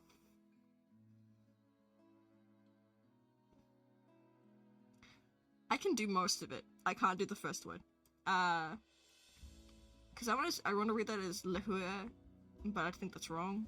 Le Hue par la... Oh god. It's been a hot minute, chat, don't worry. Bleu foncé. Le Hue la plus sombre des noirs bretonnes.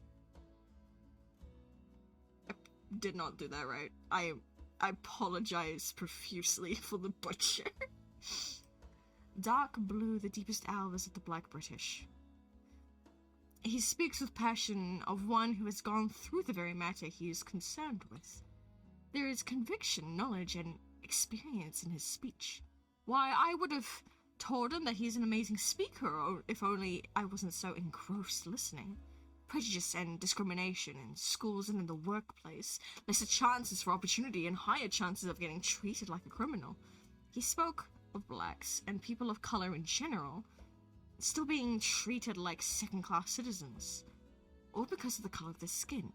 It's just all positively riveting and sad.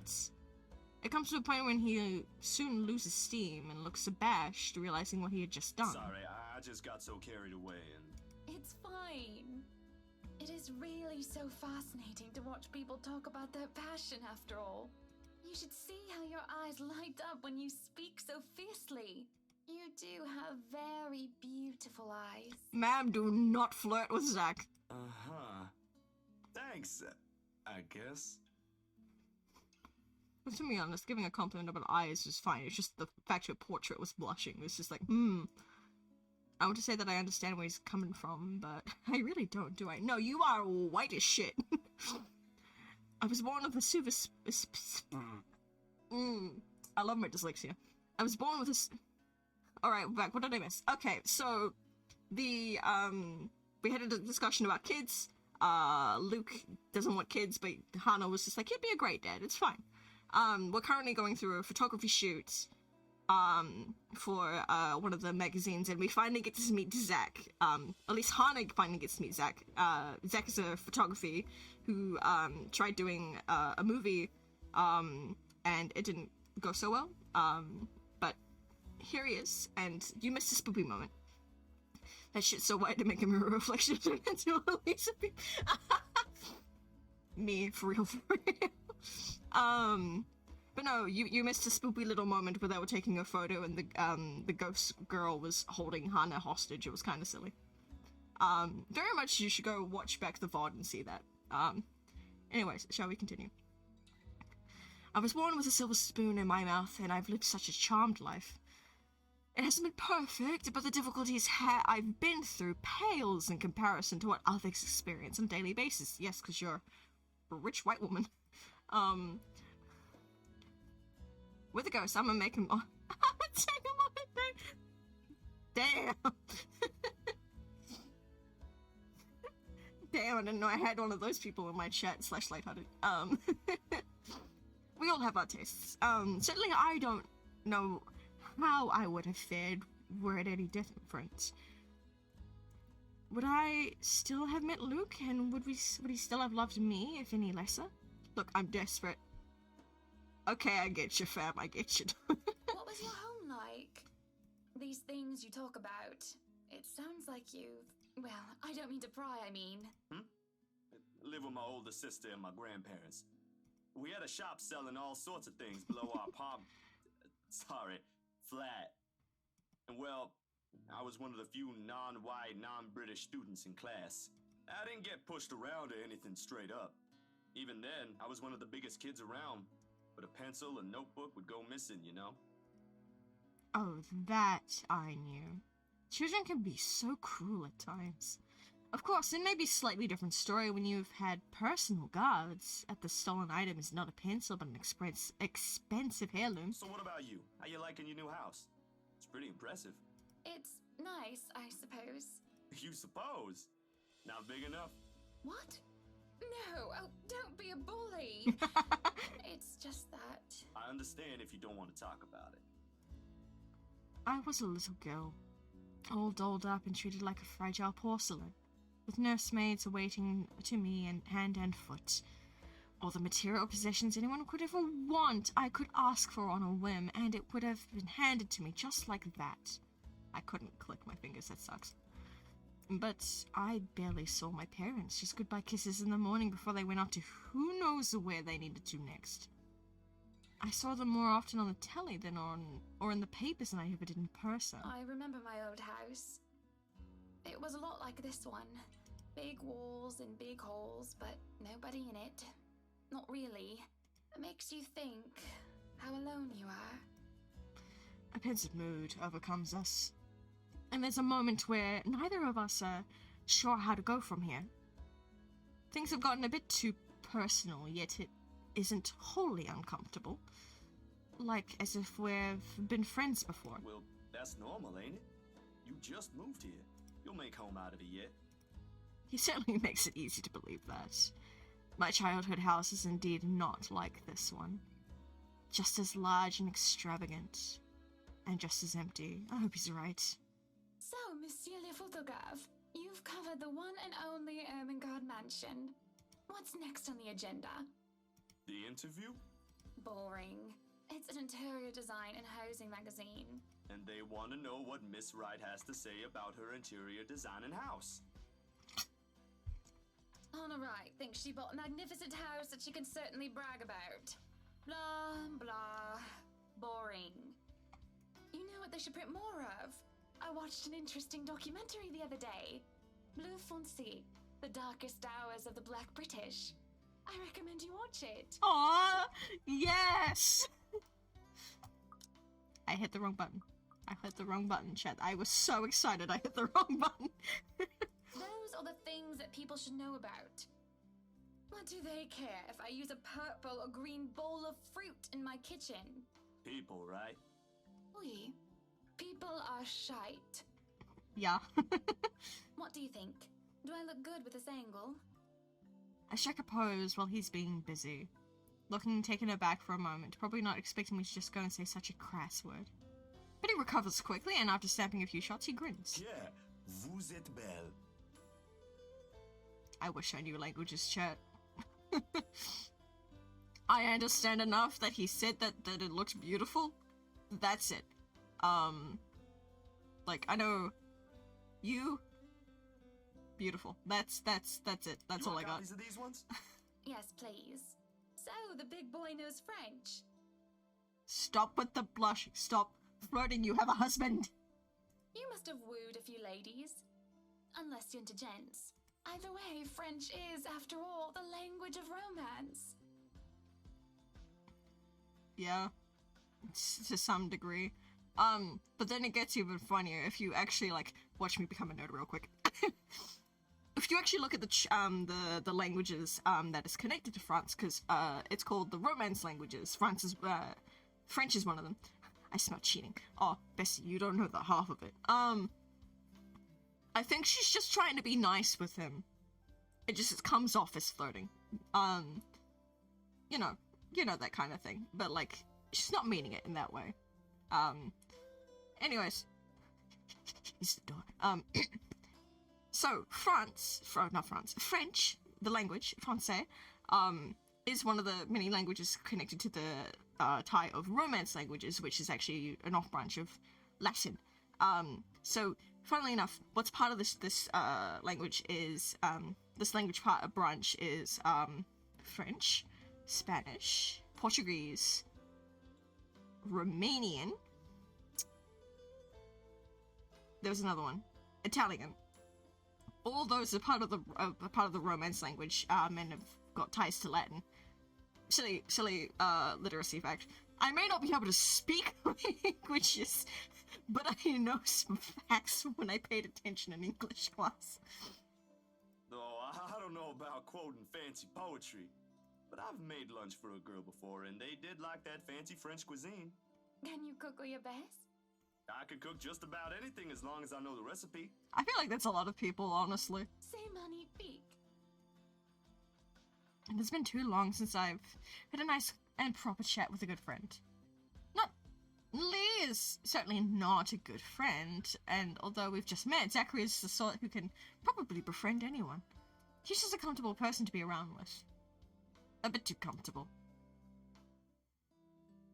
The photo shoot went by with a breeze, and somewhere along the way we talk and laugh. I find myself getting a bit too close without realizing. Hannah! Bad girl, stop it! He'll give me the strange look until I back off, and we'll go back to asking questions after we agree to do his little interview.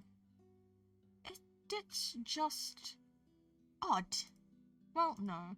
Me being friendly isn't that odd, it's just how I am. Zachary's the one being odd.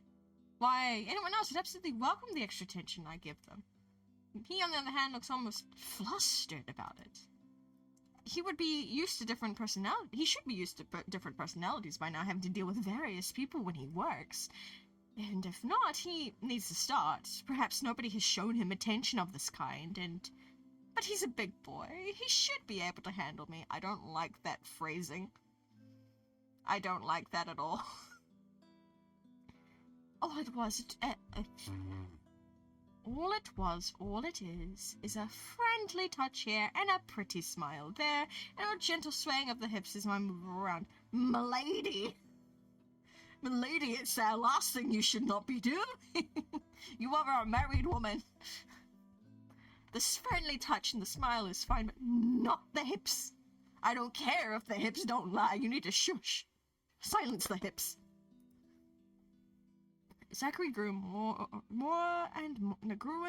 red every time he noticed. Am I being mean as I find enjoyment in seeing him unravel? Oh my god. Oh my god.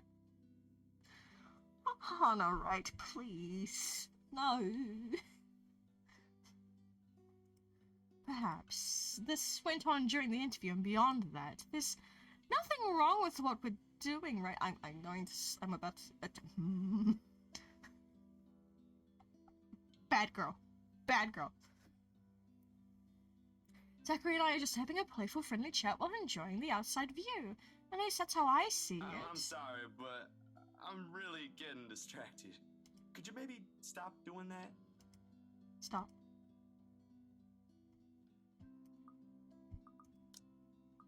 I'll stop if it makes you uncomfortable, sweetie. Yay, went up.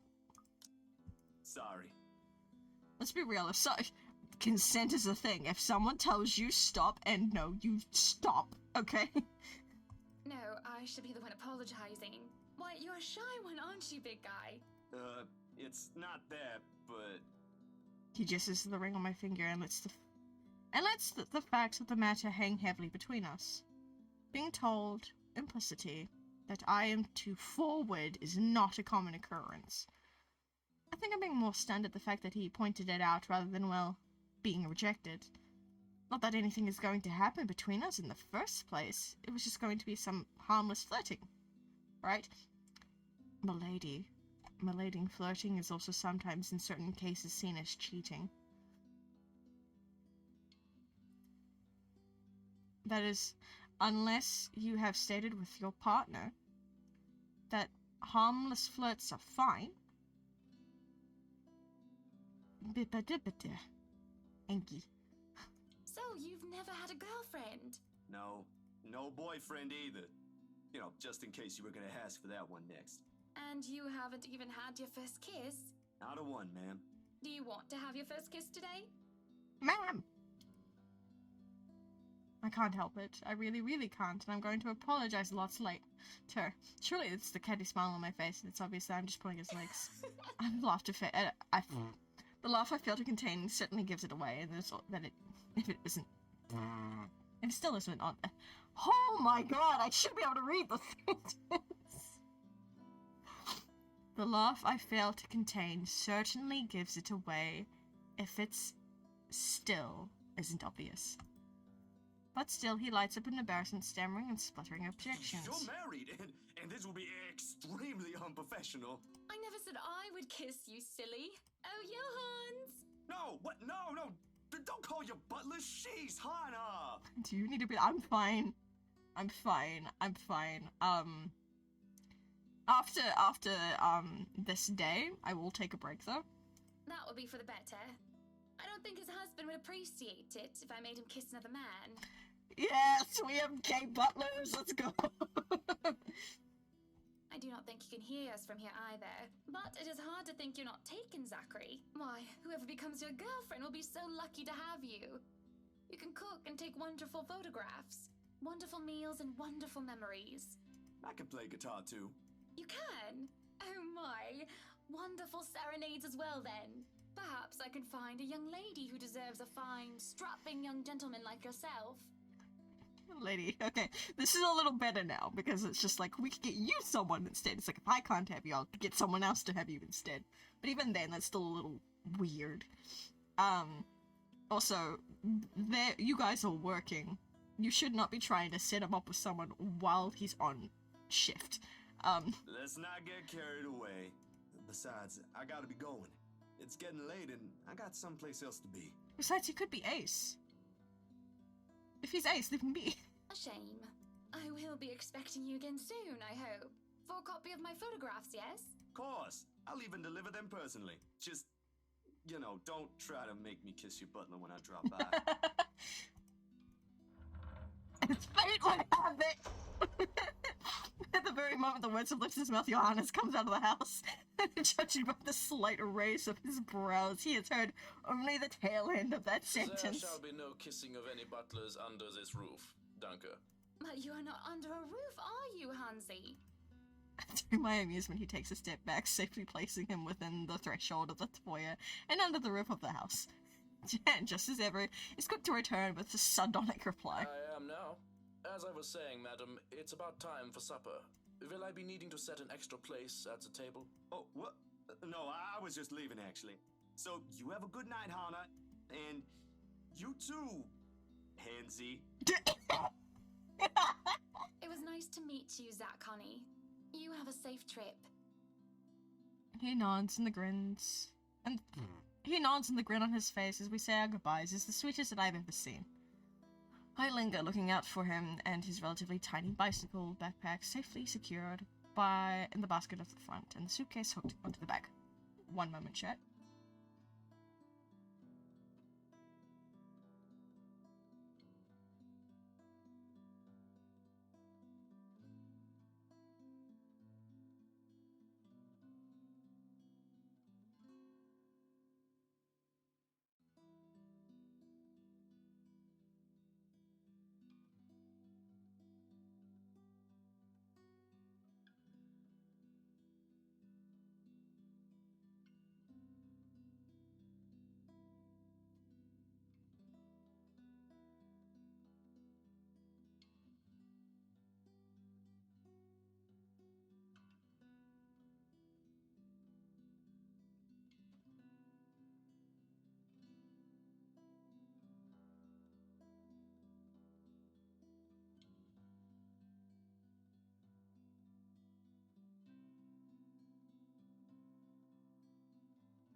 Sorry about that, chat. One of my housemates has just come home with food. So that is set to the side for after this encounter, and then we'll go on a break so I can quickly eat. Anyways, I linger looking out for him and his relatively tiny bicycle, backpack safely secured in the basket by the front suitcase, locked in the bag. Locked back. Thank you. I watch as he went down the path back to Ansem Village until he is nothing more than a blip in the horizon. I cannot help the small smile on my face as I go inside for supper. Okay. Sweet. We've hit the point. Cool. So I am going to take a small break for about 5 or 10 minutes, depending on how long it takes me to eat this little hold on. Before oh god, words. I'm gonna take a short break to have a snack. Please do in this moment hydrate, get a snack if you need it, stretch, go to the bathroom if you so need to. If you have to take medications at this moment, please do. Those are important, and I will see you soon in about 5 or 10 minutes.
And we are roughly back. Just finishing up the last bits of my stuff. I'm going to take this opportunity to do a little thing in chat. Pardon me. We just put a little things. So, to give everyone, because it's been like about, wow, I've been live for 2 hours. Just to give people just another quick reminder of the experiment, my social medias. Roughly, welcome back, thank you. The pronouns options, which is basically my pronouns, and also this cool extension for your browser that allows you to have like your pronouns in chat. My silly little voice and how it keeps changing every stream.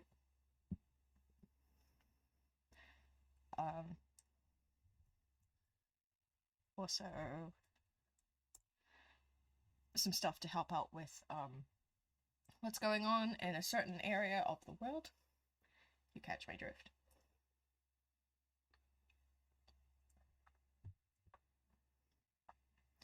I think those are all the commands, I think. Anyways, go back into... No, we gotta do something first before we do that. We gotta turn the game volume back on before we go to the game chat. There we go.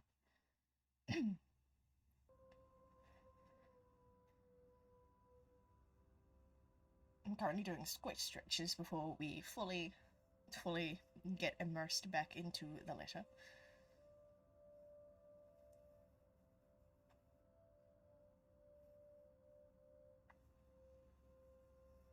And I try to decide if I want to stand or sit.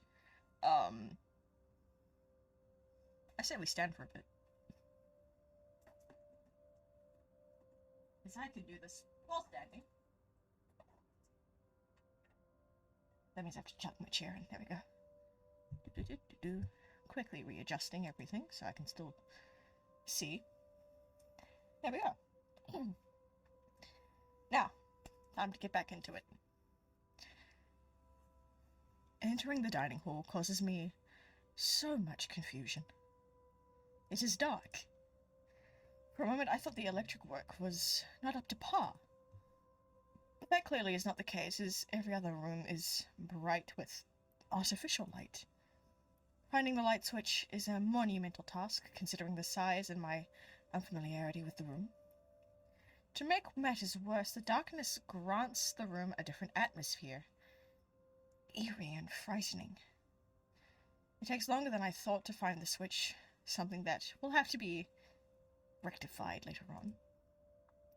My skin starts to prickle and there is a distinct feeling of being watched. It unsettles me and only spurs me on in my search.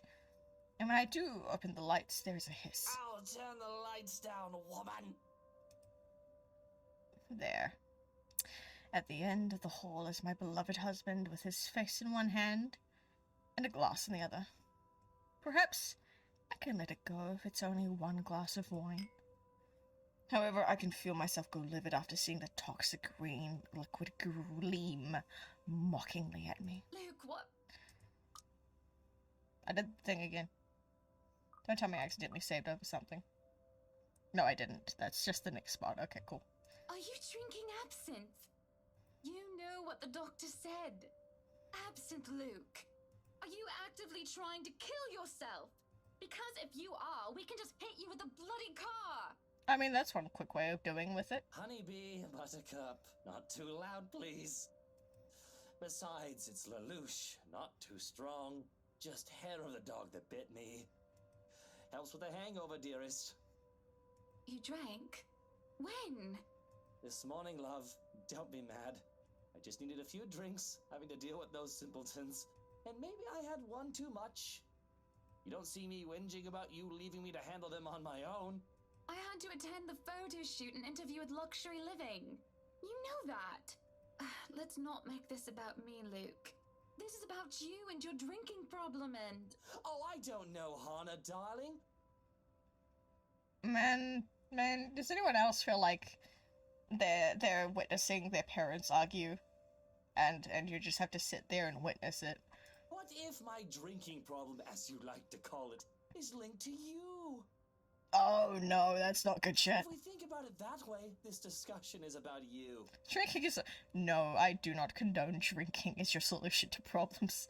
That was pretty mean of you, leaving me alone to do all the work like that. You can't use the interview as an excuse either, honey. I was informed the moment your little interview was done. Papa loved to drink this good gudge. This good juice. So, what was it then, What were you doing?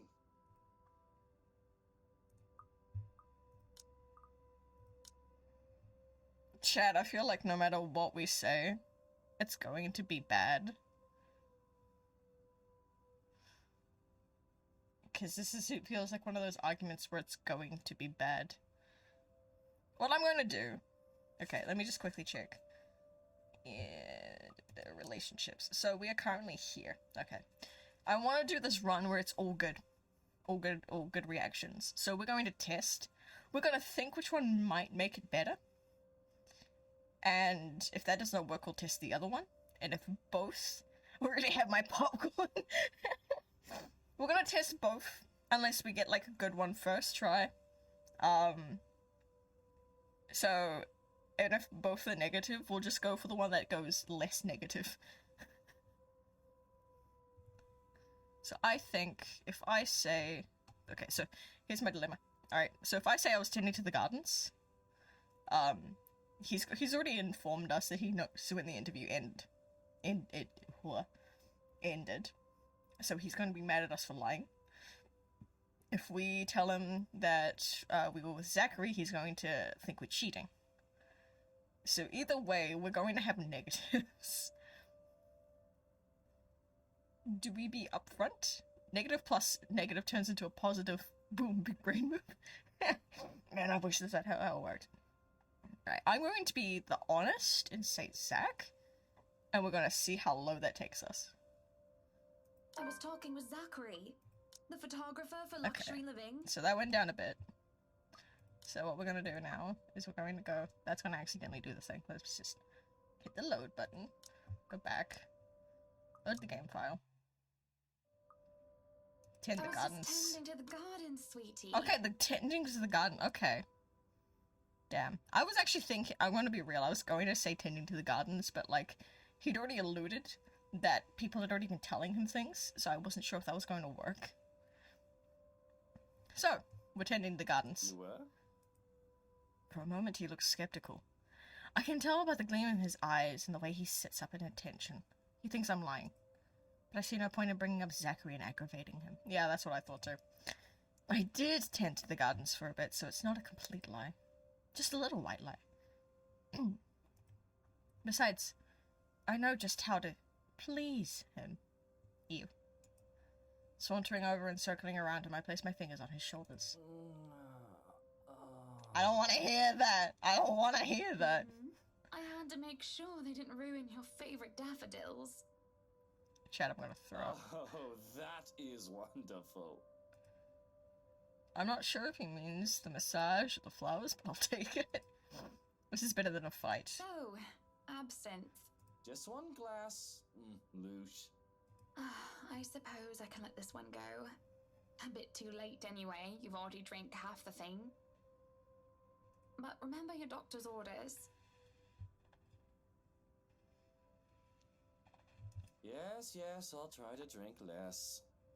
Try. Hey, I'm only human. Ugh. Do you want one? No, thank you. She may be carrying her kid. She should not be drinking.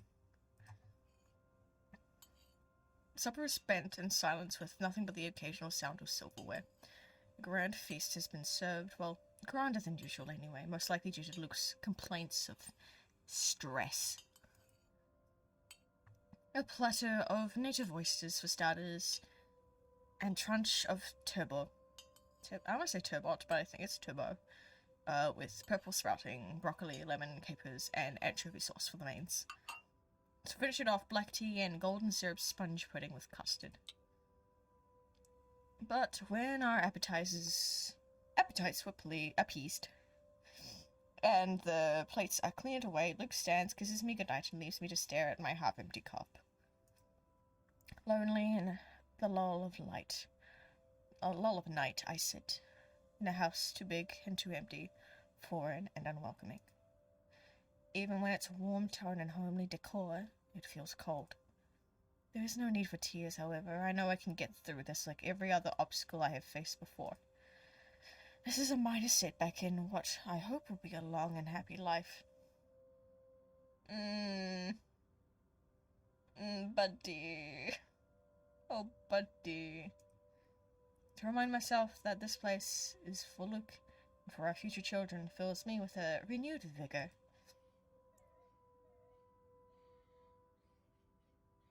Besides, it looks like someone is having a cry already. Chat, that does not sound human. The wailing is far away and muffled. Yet at the same time, it shakes me to my very core as I hear it. Yeah, because it's not human. The uncanny valley is kicking in, goddamn. You sure, buddy? Are you sure it sounds? It smells human enough. Yep, I can language today. I say give it a hug. I say fuck off. Hearing it sends a chill down my spine and makes my skin prickle with goosebumps. Yeah, that's your human instinct kicking in and saying, maybe not. Who is that?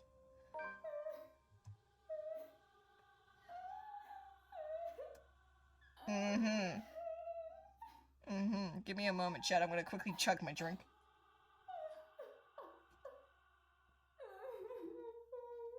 Yeah, I'll just get to hear some wailing while I do so.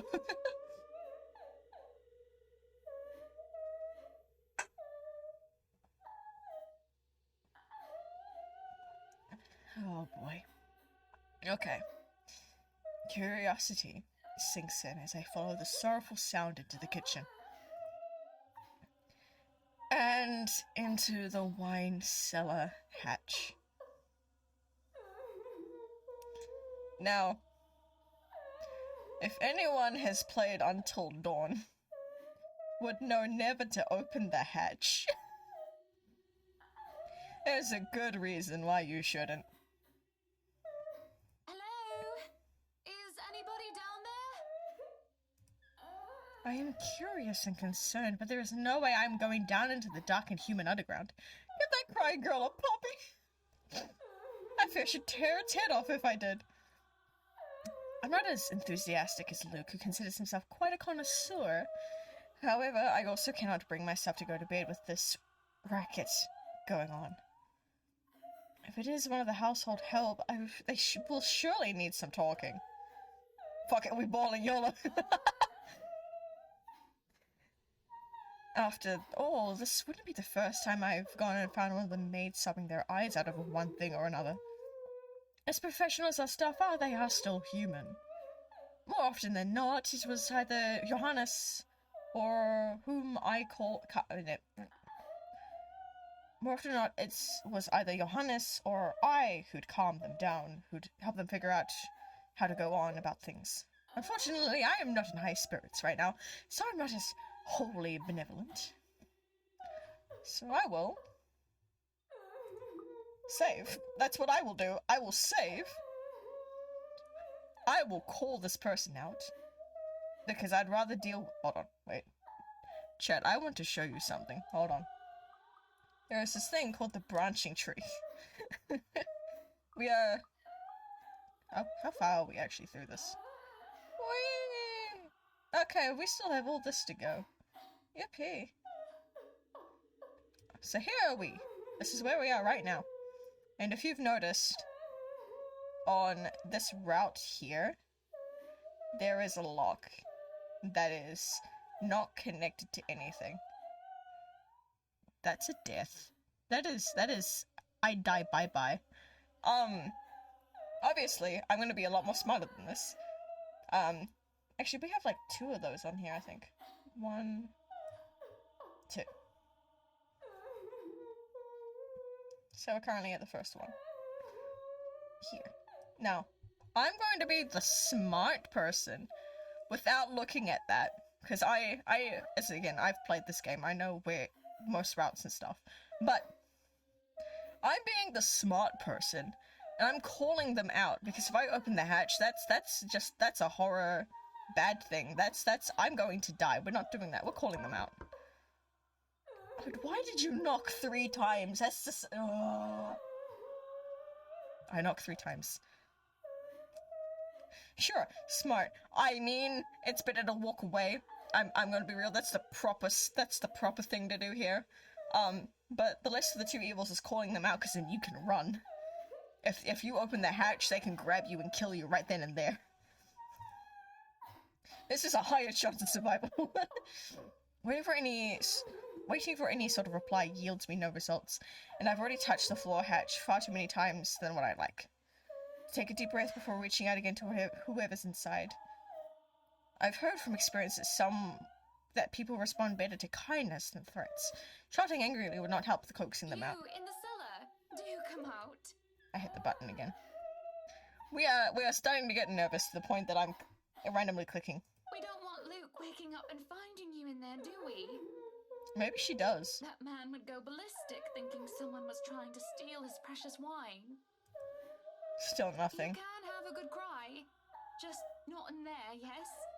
Why don't you come out here and we can have a cuppa and you can tell me all about whatever it is you're bawling about. With how long I am standing out, however, I'm starting to think of myself as a fool. I do not want to acknowledge the other feeling I have, especially as the wailing took an eerie turn. The thought of being played with didn't sit too well with me, and I had to stop myself from getting too hot-headed as I try one more time. No, you come out of there! That is an order from the lady of the house, do you hear me? Why, I ought to... Uh-oh. Uh-oh. Hold on. Uh-oh. I freeze as a hand clamps down on my shoulder. The dread I've been feeling all this time makes itself known as I kneel, unmoving, not even daring to breathe. I could feel my heart pounding against my chest, but the touch is gone, as quickly as it seized me. It is only Johannes when I see him look back. Apologies, madam, for touching you like that. You were not responding to my voice, and you looked about ready to wake the whole mansion up. I was... I'm sorry. I was getting rather loud, wasn't I? But that crying woman in there, we must do something about her.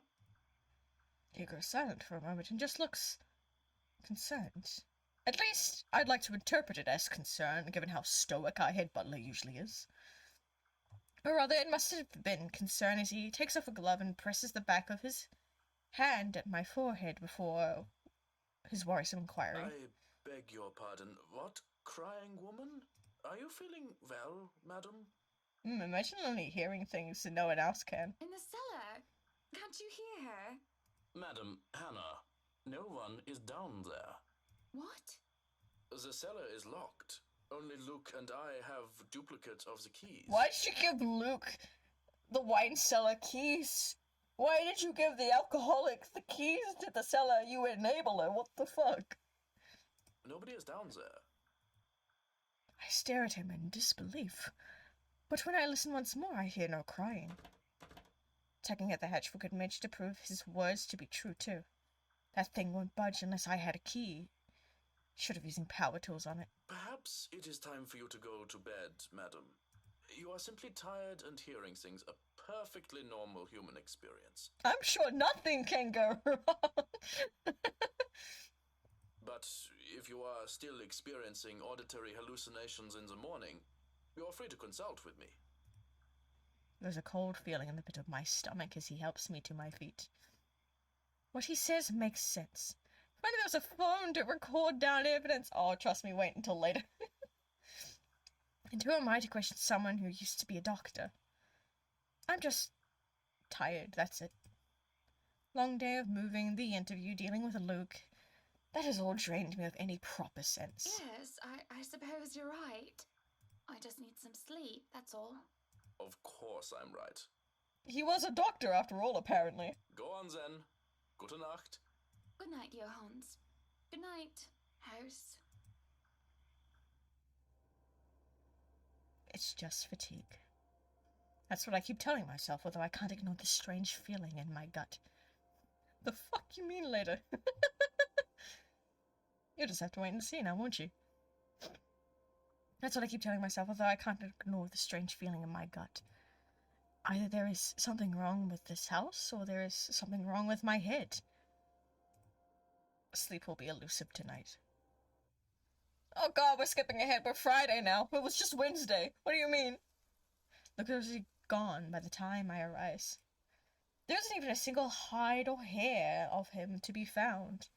And trying to call him on his mobile is a bust. And it goes straight to his voicemail. That's twice in a row he's gone on me. And for him to disappear today, of all days, is every bit unsettling because of what's to come.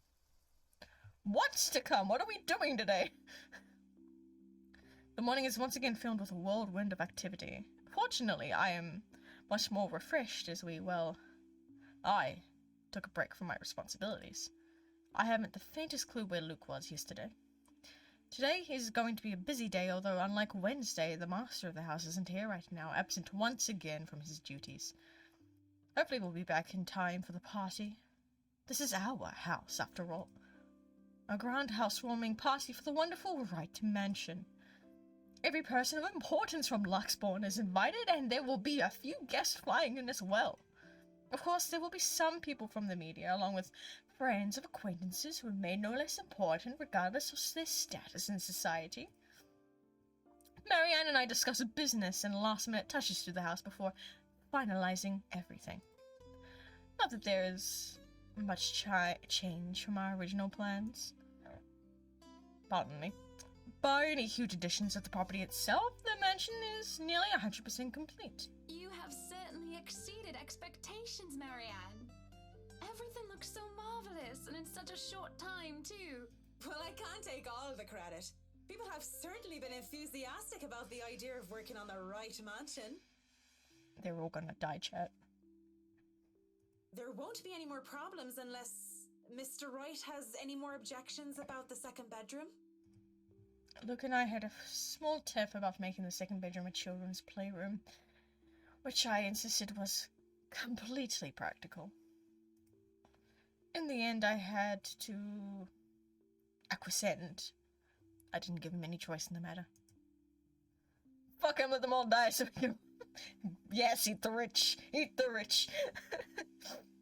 I even bought this wonderful wooden crib from the antique store yesterday, including some toys. Just in case anyone brings their baby, of course. Besides, we have little need for actual guest rooms. We hardly have guests who spend the night. If we absolutely have to, we often choose to foot the bill of their visit in one of our hotels instead, always at Luke's own insistence. And on the off chance that we actually let someone stay, the bedroom in the opposite wing is still up to the task. Oh, no. We proceed with that room as planned. I already agreed to him having his greenhouse and his vineyard and his stables. He may as well let me have this one thing. No, I did not agree on him having a helipad. Good, that would have been too much. All right, then. Well, do we have any other concerns? Anything we need to put on our agenda before the party commences? No, I don't think so. Not unless Luke has anything else to say. But he's not here, so... Is he around, then? It'd be best if we can note down his request right away, considering the scope of his usual ones. Teehee. Around... No. Where is he? Who knows where? I don't. No, he's not around. She didn't have to point out the obvious now, did she? Even after 7 long years, I'd already gotten used to him. I should be by now. Still not, apparently. But don't you have a party? I want nothing more than to complain to whinge about how unfair this is. However, airing out one's dirty laundry is simply taboo among high society.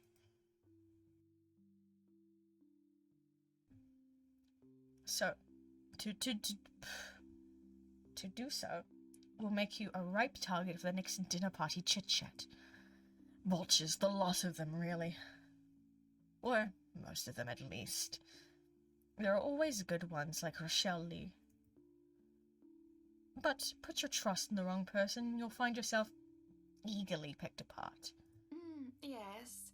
But Luke's just being a sweetie, you see. That friend he's visiting, he's having marital problems and he's just trying to cheer him up. You're just projecting. You're just projecting, Hannah. Perhaps I'm being a bit too hot rash. A bit too hot-headed in divulging details. But I thought myself clever at the plan to dress it up as gossip. Marianne's raised brow makes me unsure whether she's interested or not. Although that does make things better if she has no interest and therefore has a hidden intent to utilize whatever I might say to her. I call for arson. That'd be silly. That'd be silly. They've been married for a long time and they've hit a... how do they say it? Just gonna quickly move my A rough mic. patch. Yes, you're projecting, my dear. His wife has a drinking problem and can be very neglectful. The poor thing really does his best to be a good husband. Oh, she's really projecting. Oh, buddy. But it's never enough for her. Sometimes I think it's the years. Maybe it's been so long that they've lost that romantic spark. Baby, no. What do you think? You were asking for my personal opinion on the matter, ma'am? That is not businesslike. Don't do that. Do you want me to be honest, or... Oh god, oh god, oh god. Hold on, hold on.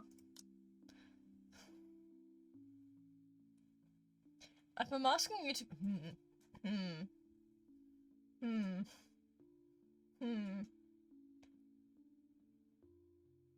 It's unprofessional, and McCulloch is a very professional woman.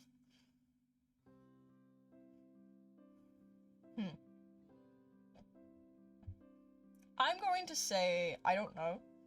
And if that makes things worse, then we go back. I don't know, Marianne. Oh, it stayed. It stayed? Hold on. No, we're going back. I want to see what happens if we do ask for her to be honest. Arson is a wonderful thing. With pest control, demolition, body disposal, and the burn of a whole spirit from the plane of our Lord. Alright, let's try to be honest with me, just out of Be curiosity. honest with me, Marianne. I Oh, it don't does go need up. someone to Alright. sugarcoat it. Man. I'm not some fragile thing that I'm just going to break down at the slightest thing. She hesitates, taking a sip of her coffee while I stare at my own cup of tea. The silence stretches on, and I almost believe that she would never answer my question. That's not to say I shouldn't blame her, putting her in a tight spot like this. Her hesitation is understandable, though I loathe to admit it. She simply wants this whole thing to stay professional. But then, she speaks. If I'm going to be completely honest, I need to ask. This is about you and Mr. Wright, isn't it? It's my turn to hesitate now. I really didn't expect such a straightforward question. To get to the heart of the matter. I suppose I'm not as clever as I'd like to think. Or is it really that bad of an outsider can see our little marital troubles? Surely, we aren't that obvious, aren't we? We've put up the act for a couple of years, although it hasn't always been an act. Marianne is just more keen than the average person, of course. It's a necessity to her career, and she's been working so closely with us. Yes, that's it. Suppose it is. What would you tell me? Then, I tell you it's none of my business. I tell you that I don't want to meddle. Good. But, if the troubled husband with the neglectful wife asked me for my honest opinion, I'd say that he shouldn't base his happiness and his self-worth on someone else. Someone who won't even give him the time of the day. Maybe he should try being independent for a while. See what it's like when he isn't trying to please someone else and doing things for himself. Everyone's supposed to be their own man or woman, right? A bit of breathing room never hurt anyone. Be your own person, Chad. That's just my 2 pence worth, of course. So you're saying they should divorce? Nothing as drastic as that. No, just have, like, couples therapy, or, like, depending on what the situation is for her, a good talking and a good doing things for yourself and not working fully around your husband. Do not be dependent on him. If they're afraid that it might lead to just that, then maybe that is what's meant to happen in the first place. We shouldn't let our fear control our lives. Felt. But it's just a short hiatus is all. Or, you know, couples therapy? Yep. Look, I'm really not the best person to ask about relationships. So grain of salt and all that. Screw that, I'ma keep coping. Oh, Bessie, so long as you're coping in healthy ways, then sure, pop off. She rails off, having said her piece. Buddy. And leaves nothing but the smell of coffee and Earl Grey between us. There's a calm, despite the nature of what just discussed.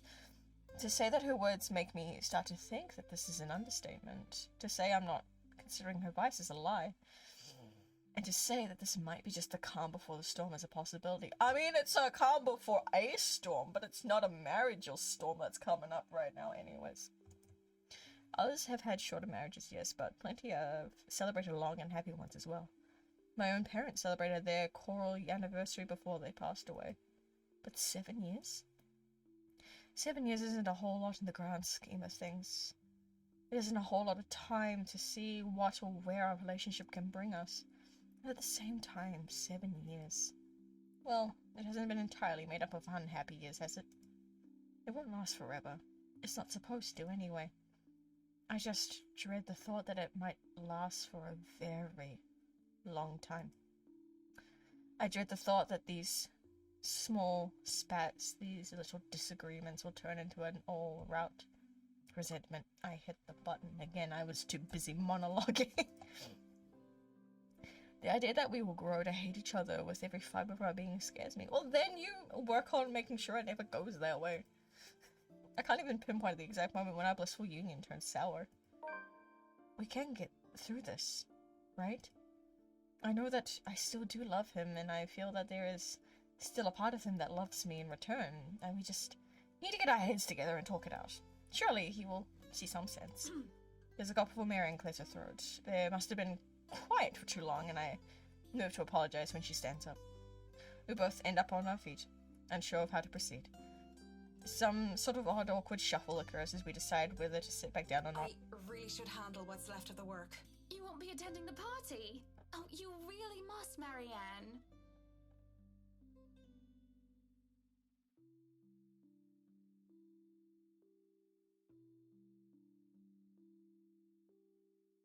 Sorry, chat. Something's very weird going on in my house at the moment. I'm not haunted. Just, I think a weird car just went by. I hope none of that got picked up by the mic. I just felt my walls like rattled in some weird way. But we're good. I think we're good for now. I'll try to stay in chat. Maybe grab a few bites and a drink, but I can't be around for the entirety of the event. My apologies. Busy, busy, busy. You must stay a while. I'd love for you to meet some of my friends, and they're ever so excited to meet you. Do you have a ghost pet? I might. I'm not sure on that matter, and it's something I don't really want to get onto in stream. You need to say hello to the Lees, at least. But whatever that was not that, that's for sure. If it wasn't for them, I'd never even heard of you. We'll see.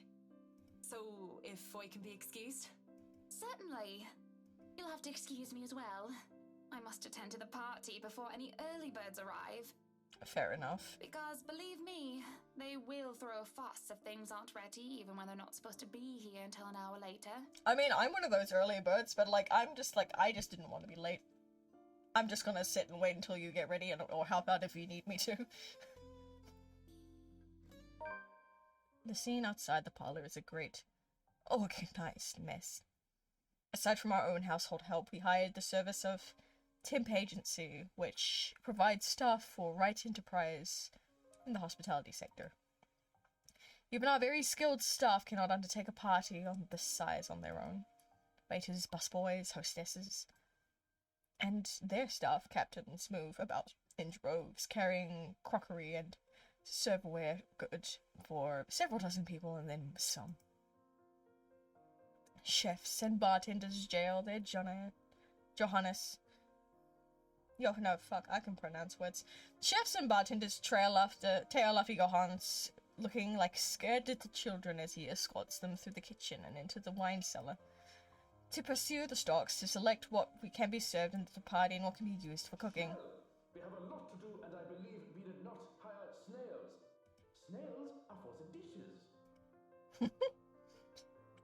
string quartet readies up to play for the evening, tuning their instruments as they fill the air with idle chatter. Floral decor worth thousands fill vases, wreaths, and baskets, while petals are scattered along the driveway up front. A nice sculpture of a reindeer is brought in carefully by a pair. Words. It is followed by simple cake, just a 5-tier white chiffon one with white chocolate mousse, fresh berries, and light dusting of edible gold leaf. You know, just a simple luxury cake. Man, rich people. But despite the fact that I told Marianne how I will attend all of this, I find myself unable to focus or care for any of it. I still have our discussion running in my mind, and looking at all of this, I only see Luke everywhere. I accidentally saved. We're ignoring that. I should throw the cake. Oh, that'd be so funny. I still have a discussion running in my mind, and I can only see Luke everywhere. There are all the grand things that Luke wanted to have for the party.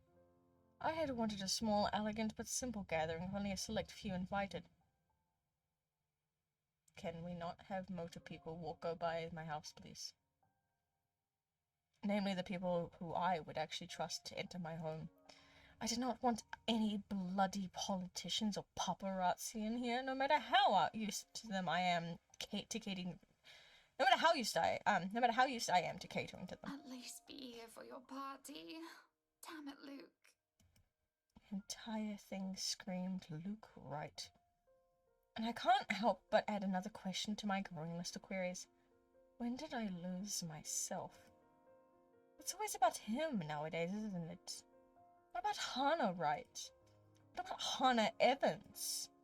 I used to be my own woman who made my own name, my own career, and her own decisions. Sure, I was already the social butterfly I still am today, but it wasn't all empty, shallow gossip and sitting pretty. I was also lauded for my knowledge and talent. Finance manager wasn't just handed to me just because my father owned the company. I had insisted that I start at the bottom so I could work my way to the top to prove myself. And I did. I worked numbers, managed budgets, money, and accountants, analyzing the competition and market trends. They all desperately need therapy. Yes, yes they do. Where was the calculation of financial... There was the calculation of financial risk, cost reduction opportunities, auditor liaison, and public relations, supervision of staff, and... Well, I generally had a huge slew of responsibilities. Admittedly, I was already quite the attention seeker even back then, having dedicated most of my youth craving for my parents' approval. God, you need therapy! Failing that, I turned to others, looked for praise from anyone who would give it, however fleeting it was. And Luke. Oh, Luke. The way he looked at me, the way he watched me and took genuine interest. He had me disgustingly obsessed since day one, hasn't he? He saw me for me, Hannah Evans, and both my faults and achievements. The man didn't treat me like some damsel in distress, nor some prize to be won. I remember the nights before we were married, where we talked about everything and anything. From big things like business, society, and philosophy, to the little things such as we had our breakfast or whatever we liked, cats or dogs more. We both prefer dogs. Nowadays, I'm just Luke White's wife. That's mostly my fault, isn't it? They told me that husbands preferred wives who were docile and subordinate. A woman who would always be there for them, yet would never outshine them in all aspects except beauty. A wife needs to be at home and to attend his needs, to have children, to take care of him in his absence. They said I should have no business working anymore after I was married. I can blame society. Yeah, blame society. That's just backwards as shit. But I listened. Before I can fall further into this introspective pit of self-loathing, someone calls for my attention. The guests have arrived, madam. And Luke? Running a bit late, I'm afraid. Late for his own party. That man, I swear. He's probably looking to make a dramatic entrance, knowing him. Open the doors, then. We mustn't tarry. Cars line up the driveway. peppering the front of the mansion with vehicles of every kind. This poor lady. I hate the fact that we all live in a society. We live in a society. Grand tours, supercars, and even the odd high-end muscle car or two. Convertibles, grand saloons, and other luxury cars can be seen being parked by valets. A handful of cabs drive off, possibly from those who thought it'd be too troublesome to bring their own cars. There are at least 2 different media vans as well. They're all here for what they may be considered the biggest event of the year for Luxborn. So far. No, it's gonna be like this mass murder group. Like, maybe the Ansel Butcher's gonna strike at the party and like everyone dies. Who knows? I don't know. Who knows what we'll plan for the winter holidays? Welcome everyone. Please, make yourselves at home. Some of the guests idle, enjoying the warm, if not strange, sunshine we were experiencing before gloomy skies inevitably return. They greet acquaintances and friends with warm smiles, others less so. From where I stand, I can see the hierarchy of power, the ties that bind these individuals here, whether through convenience or necessity. However, there are also a few who are not here to further cement their current place in high society. Much as that young man with the oriental hair, ignorant of the looks he receives from women and men alike. Be careful with Shirley, alright? Or that rose-haired woman talking on her phone while she looks unsure of why she's here exactly. Yes, I'm at the party already, Mom. Becca! The other one was Ashton. Yes, I'll say hi to her if I can. I see Zachary, the photographer, as well. He talks to a few of the other media crew with an air of familiarity. I was just here a few days ago, yeah. Yeah, and the inside is huge, but the staff are pretty helpful if you get lost. I had invited Father Norman too. It's the least I could do after he blessed the mansion on my request, aside from my small donation to the church, of course. The blessing did nothing, bestie. That house needs an actual proper exorcism. But the poor man had taken ill and went through a nervous breakdown of some sort the other day. Yeah, man saw the demon that is the ghost that haunts the house. And then there are the people like the chief inspector, people who I can never be too sure about. People who stand on the border between being suspicious and being trustworthy. Thank you for the invite, Anna. Husband still missing, I see. You fuck off, sir. I should be saying the same of your darling Rochelle, Lee. The doctors again. She told me she'll just be in the gardens. By the power of the bullet and 12-gun shotgun, I hit by me Gandhi. Bet she's lying and that she's somewhere around mingling, gossiping with the other ladies. It's no offense, but that seems to be all you ladies do at these parties. And aren't you gossiping right now? Ha! She just called you a lady, bitch. Yes, well, what about Luke? Should we file a missing persons report now, or do you want to wait 24 hours? Okay, that's kind of silly, I'm not gonna lie. He's around. You know, I can tell if someone's bluffing. Don't tell me, let me guess. He's finally drunken himself to death and not wanting a scandal. You've hidden his body. I was wanting to give this housewarming gift to him personally, too. It's a plate that holds a wine glass so he can stop killing himself with liquid lunches. Looks like it's too late for that. Nothing like that. Besides, this is a hardly polite conversation. Oh, relax. I'm just trying to be cheeky to lighten the mood. Just not lightening it Sorry, up. I want Luke dead. The man doesn't serve dodgy plonk like the others when I visit, and he pays his respects well enough. I could use a glass of wine or 3, actually. Rochelle's been in a horrid mood. Threw her stilettos at me the other day and almost took an eye out. I mean, you kind of deserve it Not anyways. sure if this is how it usually goes, but I blame the pregnancy. I wouldn't know, would I? Still no plans for a baby. Well, I guess that's for the best. If it's this bad now, I can't even imagine how bad it'll be when that little baby bump becomes huge. Have I mentioned how I don't trust him no matter how hard I try to do so? I think by lighting it up to bring fuel to the fire. Can we light up the police guy, please? Why don't you just go inside and have some wine, Lee? I didn't read that. Hold on, where's the log? Where's the log? Backlog. Have I mentioned how I don't trust him no matter how hard I try to do so? At least he brought a gift, I suppose. There you go. Think I will, thanks. Greetings such as these carry on as guests continue to trickle in. Whether we have short conversations or merely shake hands and nod heads, I make sure to attend and welcome each of them. The first hour passes by, and the rest of the stragglers I adjourn to the ballroom. Any latecomers will have to the attention of the porter instead. I've other duties to attend to now. Fancy, smancy. Look at this ballroom going off. Woohoo! Hosting parties is always the same old song and dance, no matter how big or small it is. You make sure your guests are well fed, have good company, and have them generally enjoying themselves. So when my opening remarks are done, when the band has started to play and the guests have started eating, I find myself wandering around aimlessly until I am pulled aside. For a while, I stay with a small group to entertain them before excusing myself. And when they're not anymore watching me, I end up watching them. And when they don't listen, I do. A local banker is having trouble with his daughter. He wishes to marry her off, but she wants nothing more than to make music. One of our hotel managers worries about the stolen belongings of one of his patrons, failing in security, which should be brought up to a higher authority soon. Our mayor, well, his cat died. I feel that. And then there's that rose-haired woman once again. It's hard not to notice her with her distinctive looks. Though she also lacks the grace that the other ladies have, though that does not make her any less beautiful.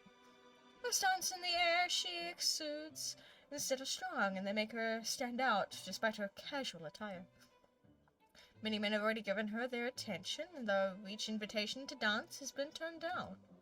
I approached intrigued, although it is no great mystery what occupies her own attention, with the glances she keeps sending towards the boy with the oriental hair. She remains unaware, though, even as I stand beside her, pretending that I am there for a drink. You would catch his eye a lot better if you wore nicer clothes, don't you think? Didn't realize the housewarming was going to be this fancy. I would have gone with a nice dress if I knew. Oh, you're fine, dearie. It's only really the parvenue, those who climb, that come to these parties all dolled up. Quite the black-haired beauty, isn't he? The boy comes over, but I do nothing to speak any softer. He merely passes by, and it is a wonder he doesn't hear what I say. Who, Ash? You know, you really shouldn't have turned down those offers. If I wasn't married, I'd happily go dancing with those young men. But you said a name. Ash. That's the exquisite lad you've been looking at all this time. I don't know him, and I'm the one hosting this party. That must mean you know each other. Is he your boyfriend, then? Because that would explain those rejections. We get girls talking, let's go. In all my life, I have never seen a face grow red so fast. That shade of her hair did not help as well. It's the most pink I have seen on a person, really. What? No, that's ridiculous. He isn't my boyfriend. Such a violent reaction. A simple no would have sufficed. Many here would be happy to hear it. And I haven't been looking at him. Yes, you have. Becky, you have. That's right. You've been staring. Quite heatedly, in fact. Although I'm not sure if you look like you want to kiss him or kill him. Both. Knowing her, both. It's more the latter, currently. Currently? I love that. Just don't go murdering him on my property. I don't want to walk into a room and suddenly find a body there. I waver as I feel the burning of someone's stares. It is chilling, and though I am used to enduring the gaze of others, this one makes the hairs on the back of my neck stand up. There she is. There's our silly girl.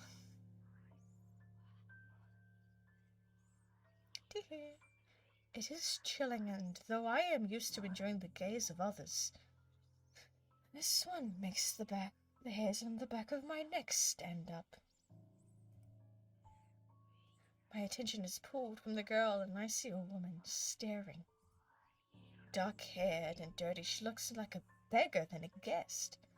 I have half the mind to call security at her with her mouth breaks out into a grin. All I hear is her laughing. Unless I want a good look at her, I'm gonna quickly just do this.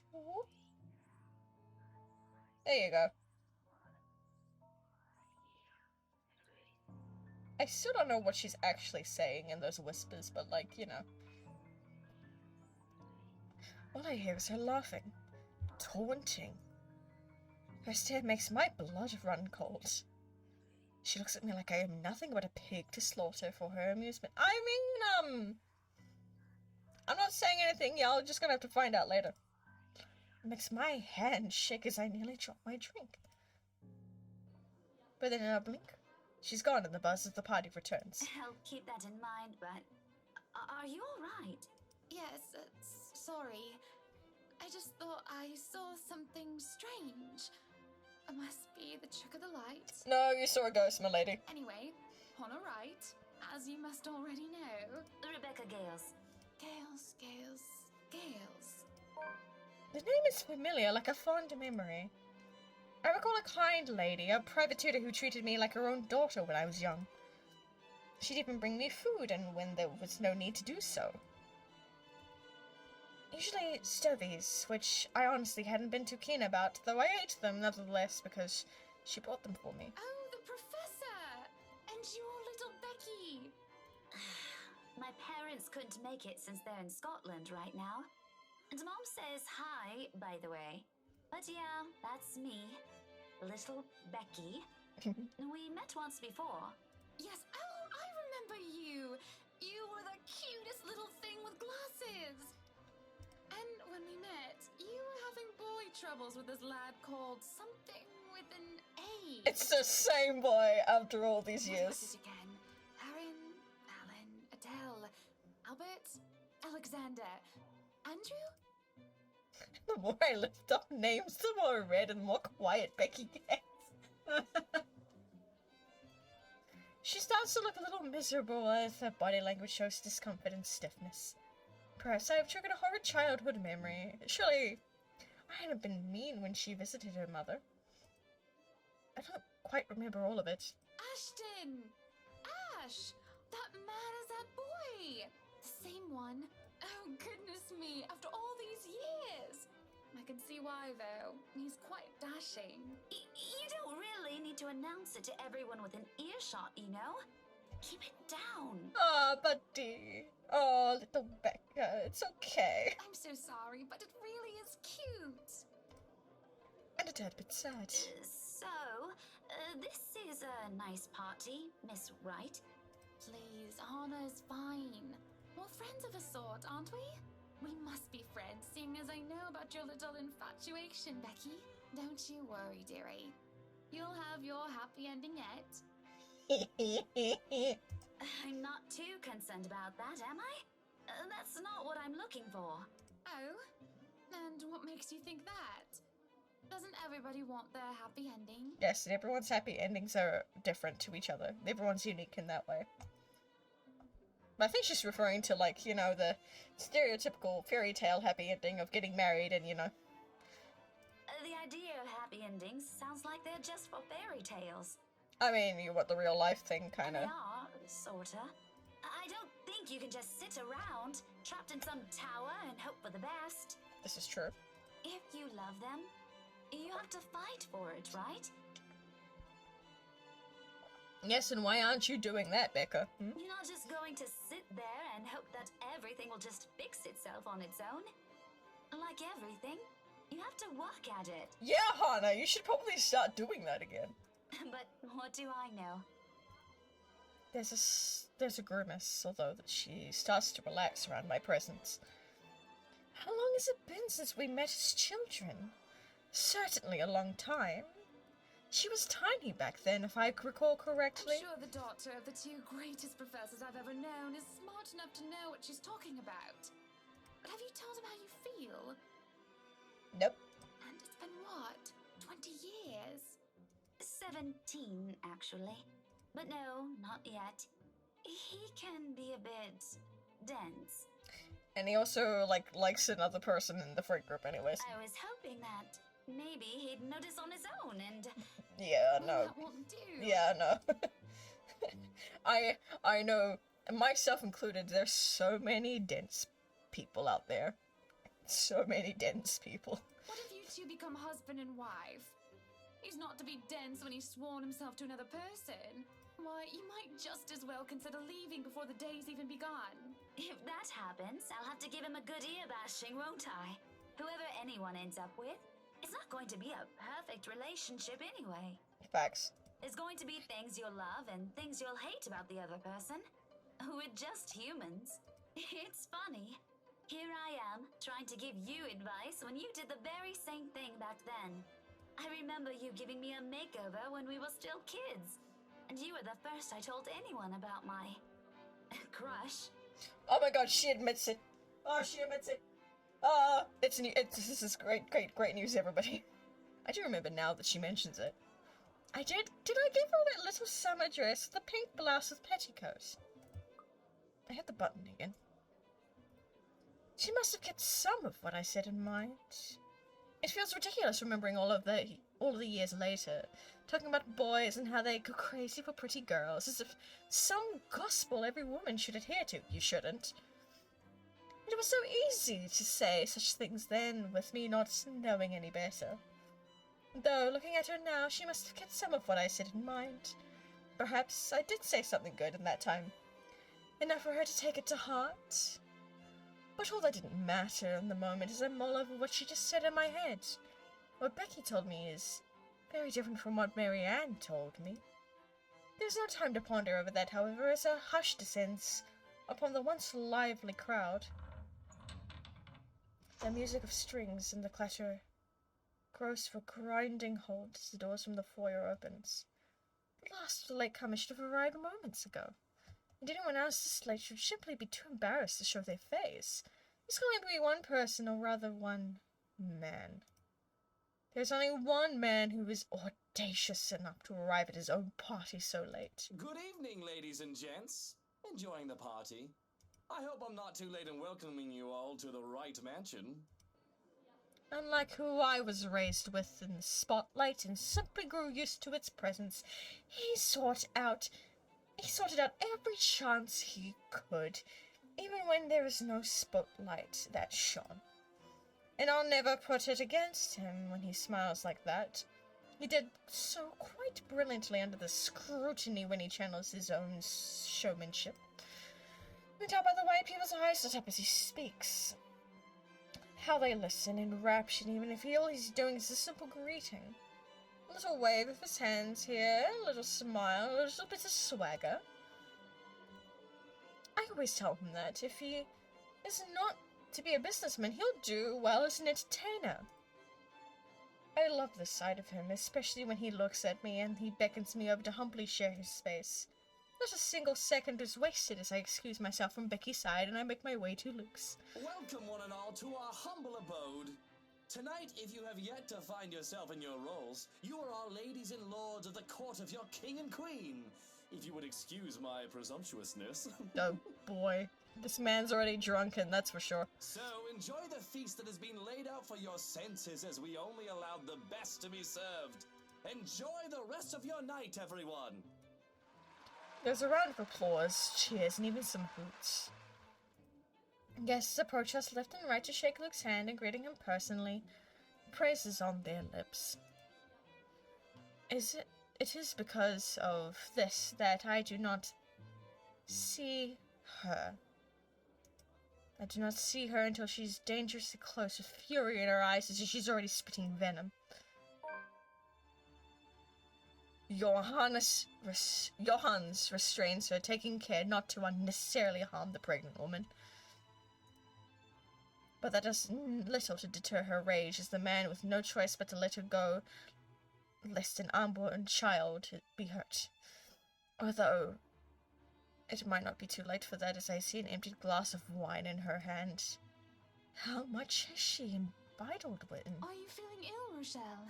Perhaps you need to sit down and... No! Shut it, you mutter! I ain't talking to you! I'm talking to this scumbag over here! You bloody bastard standing there with your smarmy smile! She interrupts me, jabbing her finger in my direction before she rounds on Luke. Even as whispers and murmurs break out among the guests, all I can focus on is the heat of the moment. Obviously intoxicated, judging by the smell of the alcohol on her breath, I am not ticked off at this little display of hers, at least not yet. But I am absolutely pissed by the fact that she would endanger her own baby by drinking. There's a considerable amount of restraint and grace that I must exercise while I wait for her tantrum to subside. I keep a patient, if tight, smile on my face. Chat, it's about to get interesting. It's about to get super interesting. You want to pay attention.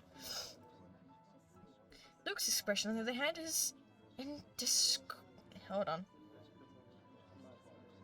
I don't want to say indescribable, that's not the right word. Indecipherable. Watch your tongue.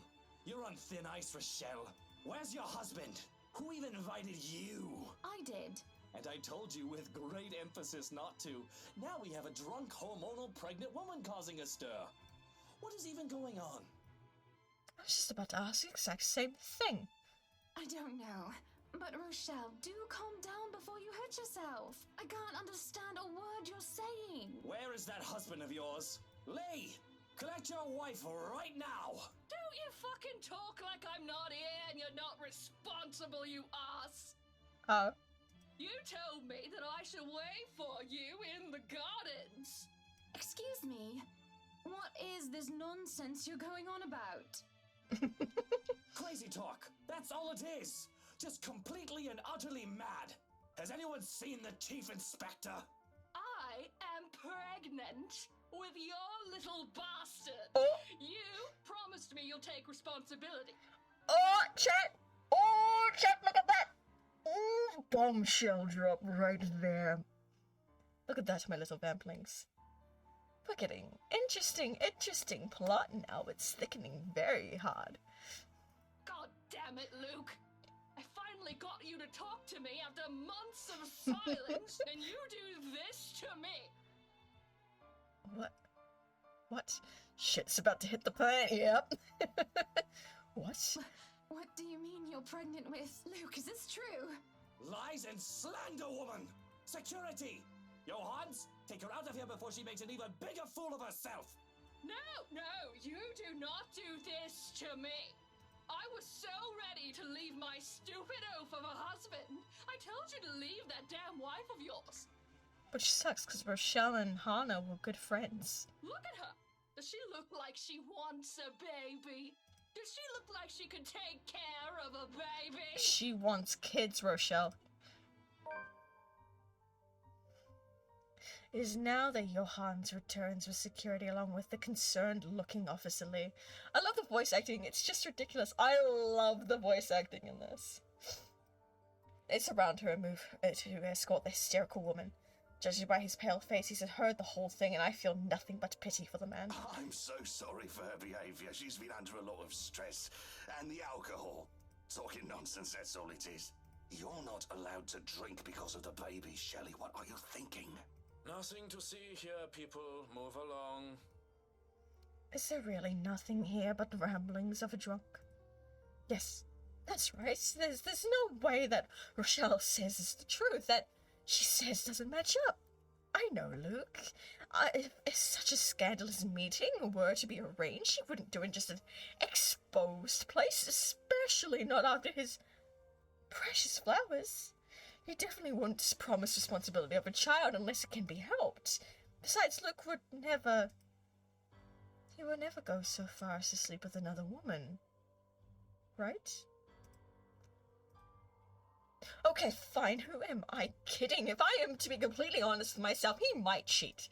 With a bit of temptation and a bit of alcohol, he just might. It doesn't that just make my blood boil? To even think the slightest possibility of infidelity?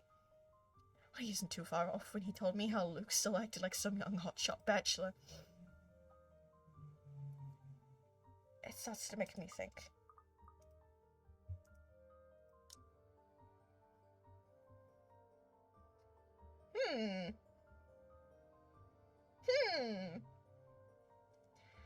That's a good question. That's a good question. Ooh, there goes the burp. Hello. It just snuck up on me, like a jump scare that we might get later on. Let me just quickly, I want to look at the tree real quick. Where's the tree? Where are we now? Where are we now? Uh-oh. I didn't know we were on that route. Ooh.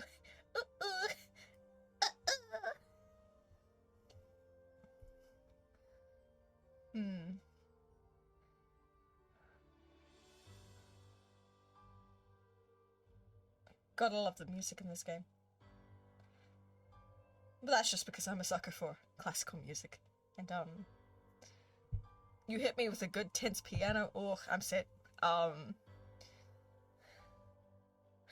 Perhaps a break is needed.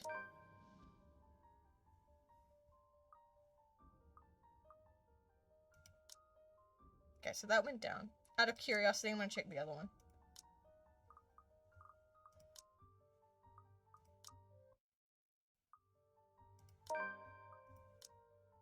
Oh, went up. Because it's the thing. I feel like they could work. But cheating is cheating. There's only so much you can work back from that. We're gonna go from Becky, though. Becky's words are still fresh in my mind. I can't help but think that the girl, plucky woman as she is a point. If I love Luke, I have to fight for him, don't I? So far, I've been doing nothing but sitting on my behind, hoping it'll fix itself. This whole mess definitely is not going to fix itself. How dare that woman try to drag our name and relationship through the mud with her lies? I say arson. I can't burn a man now, can I? And at my own party, determination fires me up as I stepped forward in the middle of the fray. All the while, she has been screaming. I signal for security to stop, and I can already feel the glower on my face as I stare into hers. She wilts as soon as she sees me. She starts to grow anxious, and her protests die down. I can see her haughty, angry expression turned into a horrified realization. Rightfully so. She should be scared. What is that thing they say again? Never wake a sleeping dragon. They often think that Luke is the one in charge, that he is the one to be feared and appeased. They think of me only as the pretty wife. They forget that I'm just as capable, just as worthy of respect. I invite you, my friend, into my house on a day of merriment, and you insult my name and accuse my husband of infidelity. What have I ever done to make you treat us with such disrespect?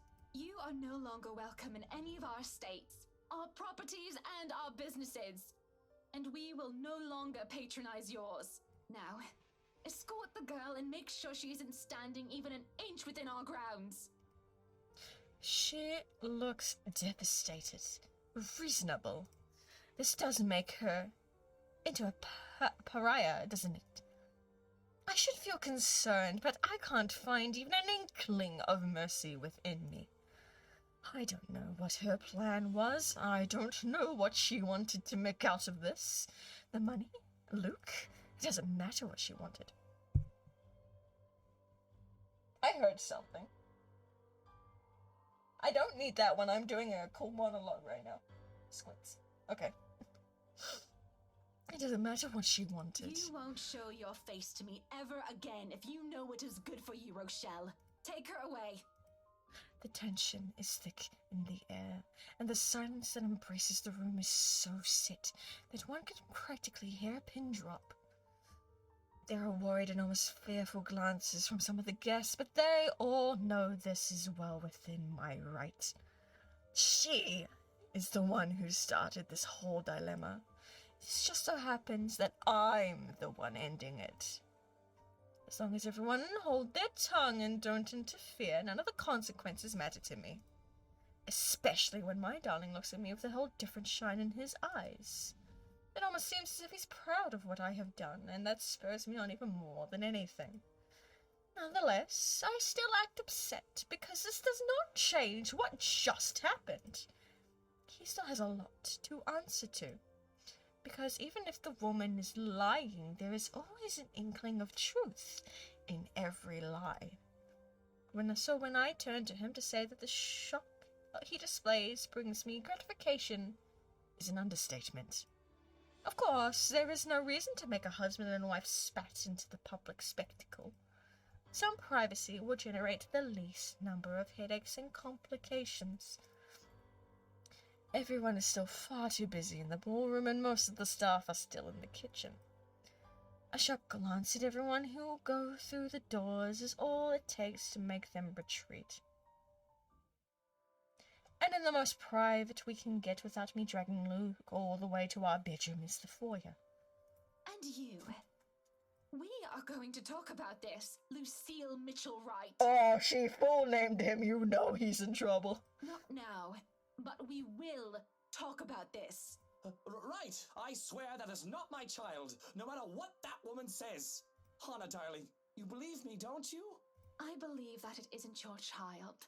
But you never said that you did not cheat on me with her. We'll have a talk about that tomorrow, among other things. What for? What other things?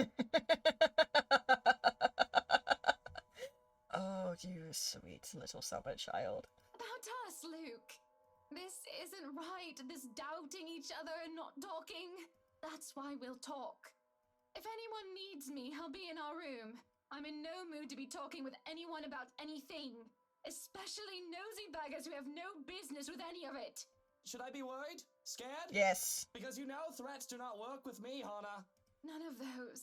You should know I'm not your enemy, Luke. Well, he fucked. And not in the way that he wants. I need rest. That's all. Of course. You must be so tired. You've earned some peace. I'll take over the party from here. Good night, love. Good night, Buttercup. Sometimes I forget that leaving Luke to handle the party is a horrible idea. The divorce case begin. Let's go. Oh my god, we made it to the next day. Oh my god. Oh my god, where are we on the tree? Oh, wee. Oh, damn. Look at that. We missed all that. Because that's a break is needed. We went to work on the happy ending. Either way, we're gonna have to deal with jump scare again. I'm gonna sob.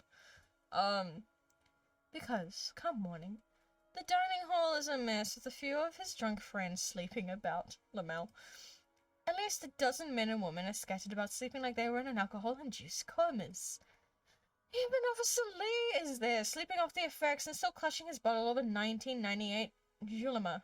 Oh, hold on. Jamila. No doubt Luke has served some of his stores of absinthe. Judging by the faint burnt smell, they must have set fire, and to the latter two, no bohemian. There is only so much I can tolerate, as we have Johannes retrieve every single one of them to get a cab. And they are everywhere. At the table, on it and underneath it, and some are even in the kitchen. Nap time is over, Kinder. Time to go. Calling hung over people kids is so silly.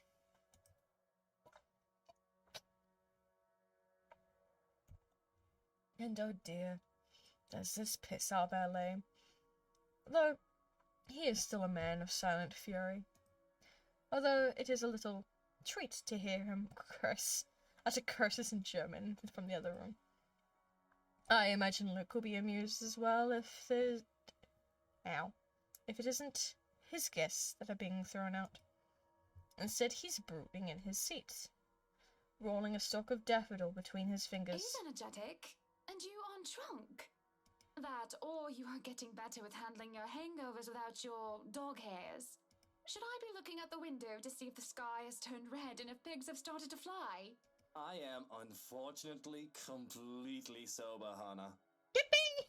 And how does it feel not being hungover? Still miserable. It'll get better. Or so they say.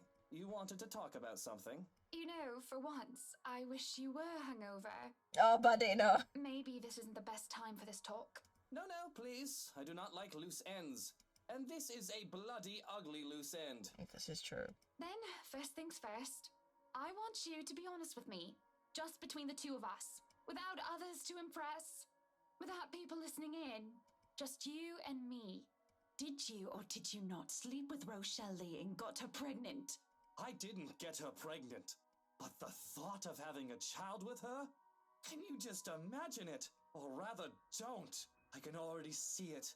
It'll look like that ruddy pig boy from that Young Wizard book. I mean... I already call you a Draco Kinney, so it would be kind of silly. I don't care about once upon a time. What I'm asking is if you were with her the other night during my party.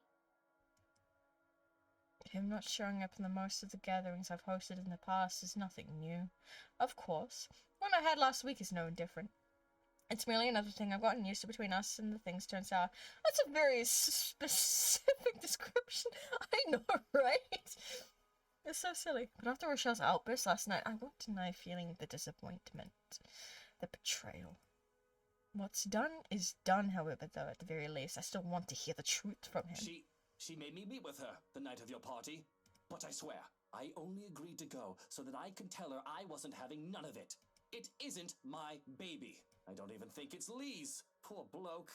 I mean, I probably slept with her once. We were probably incredibly drunk, but that would have been a long time ago before she was preggo.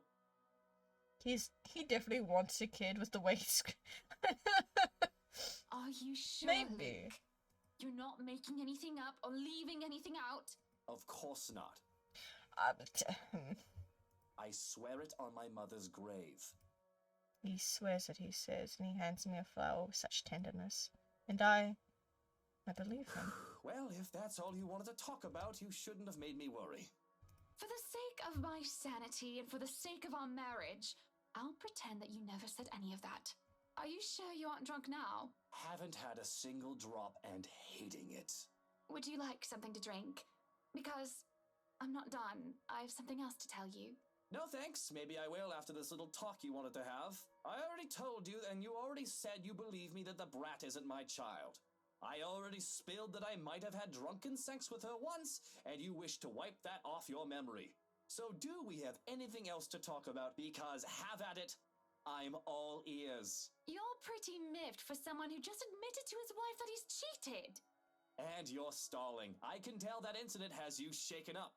I mean, cheating is cheating. That's like a breakup offense right there. So why don't you just spit it out and get this all over with?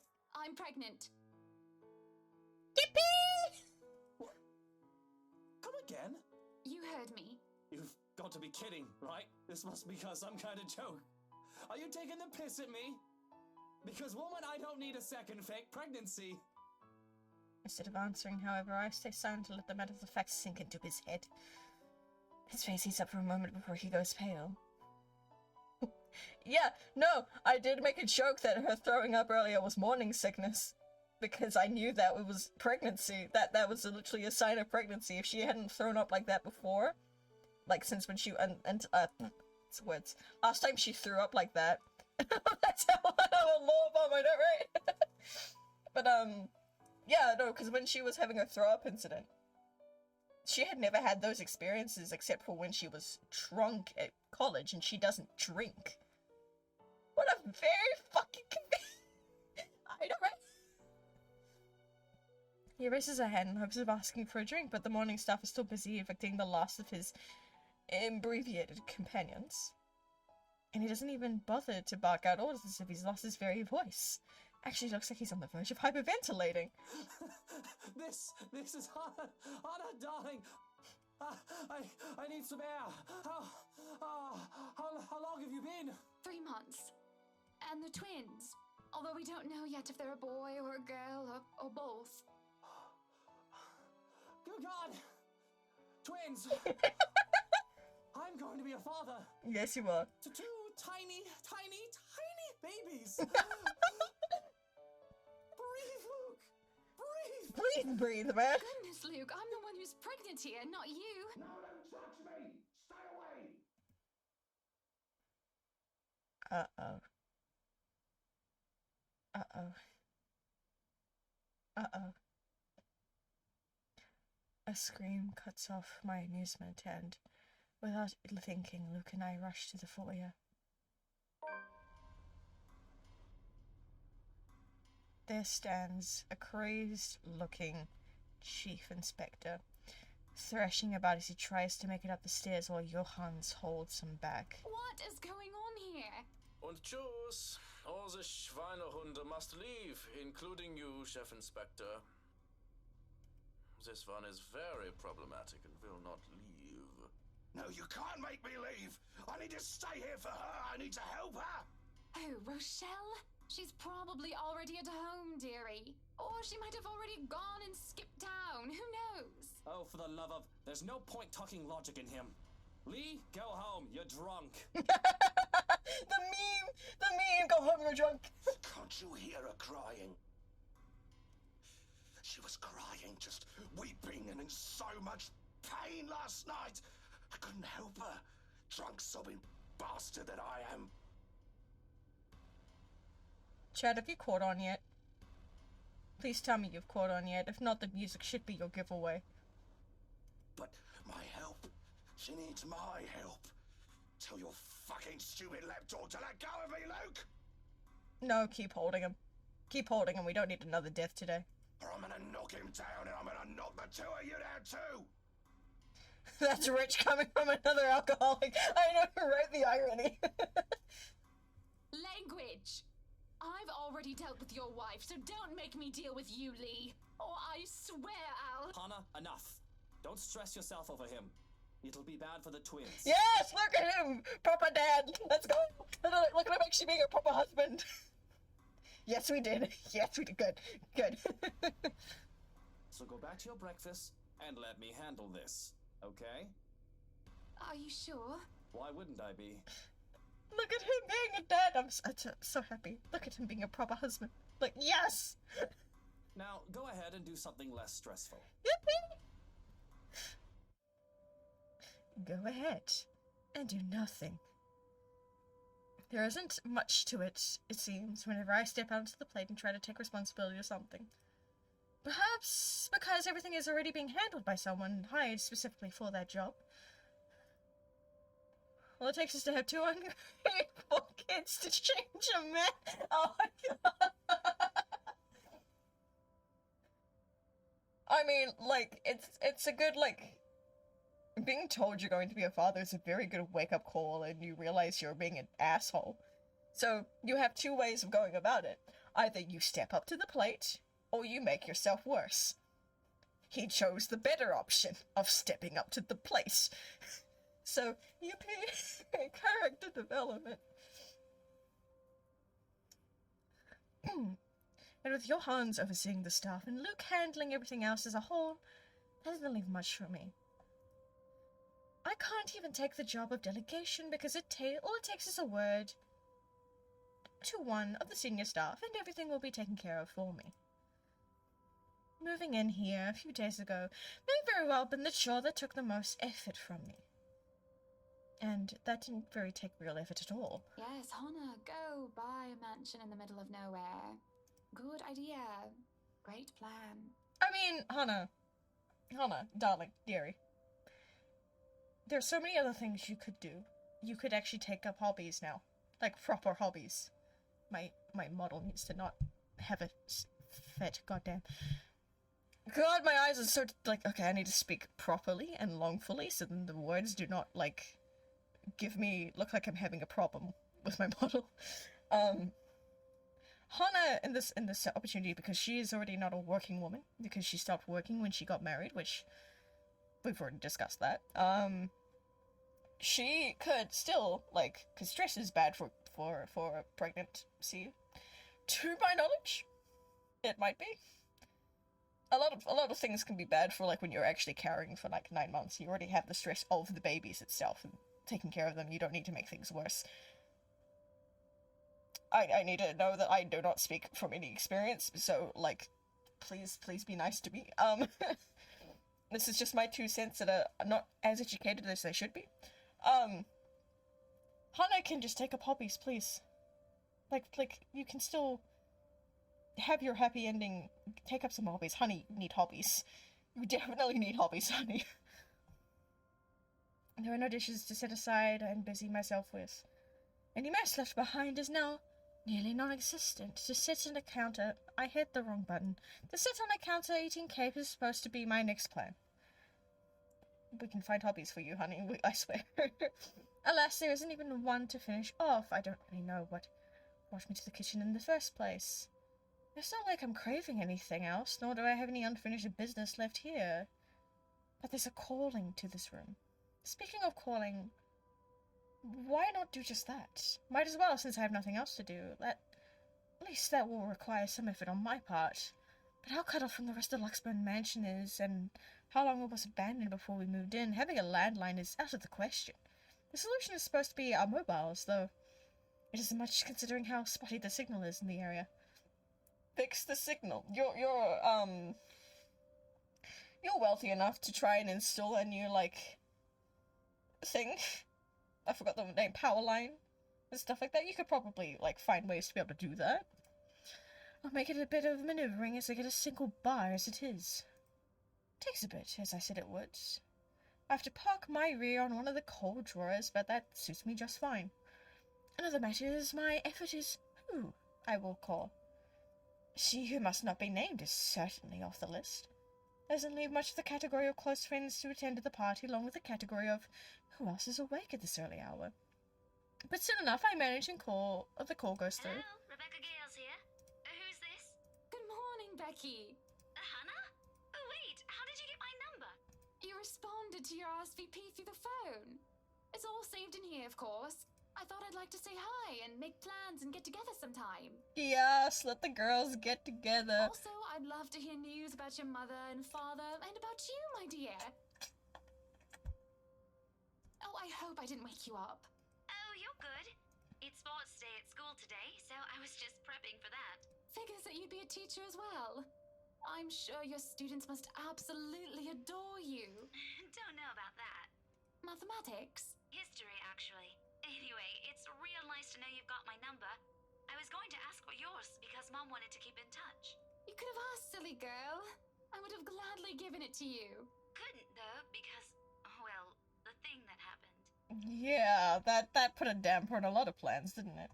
But really am sorry, though. I gotta run. School, schedule, stuff. Is there anything else you want to say? Don't want to use the mobile while driving. Oh, of course, of course. I shouldn't keep you, but I wanted to thank you for your company yesterday. Yippee! Not a problem. And for that other thing as well. What for now? For what you said to me, with what had happened. Did it go out? Look at that! Oh, we didn't raise up anything with Becky yet, no. But we're getting there with Luke. We're going to fix this.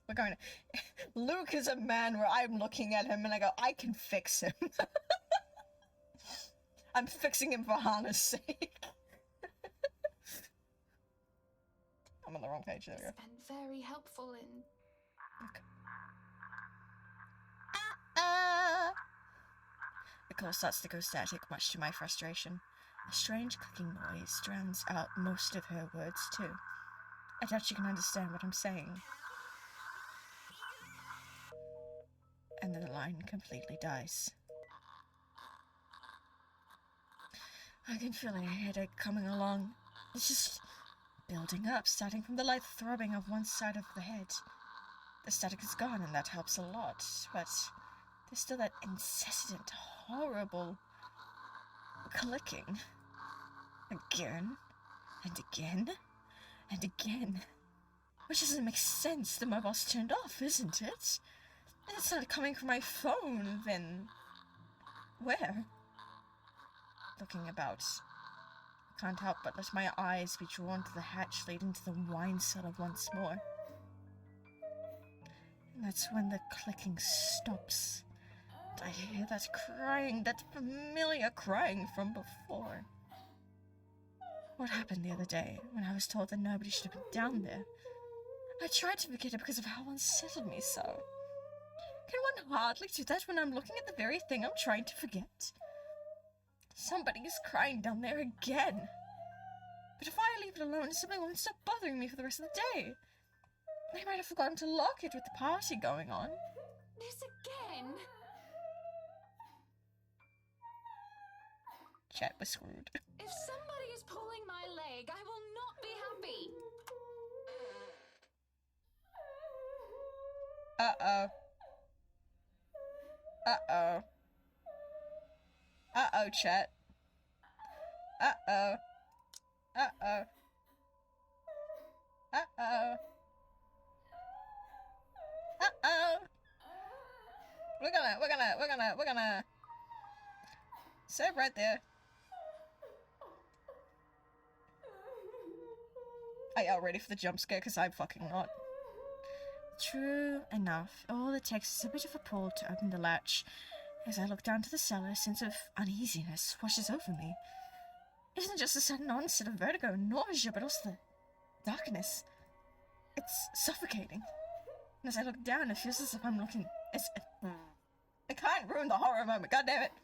As I look down, it feels as if it's looking back at me. I'm worried that something will suddenly pull me into the deep.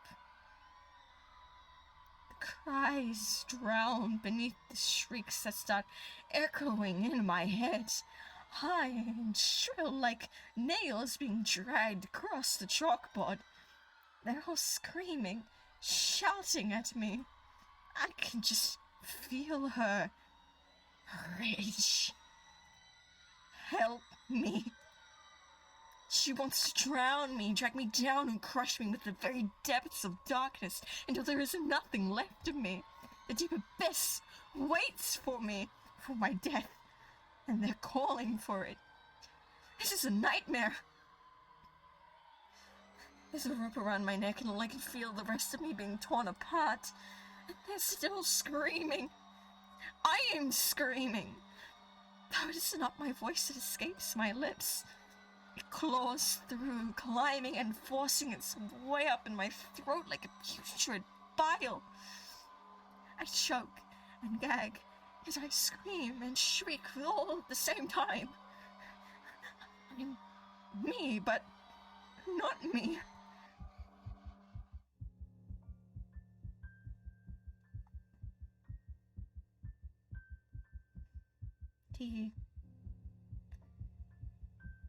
It pushes me down to my knees before I'm prone and vulnerable on my stomach.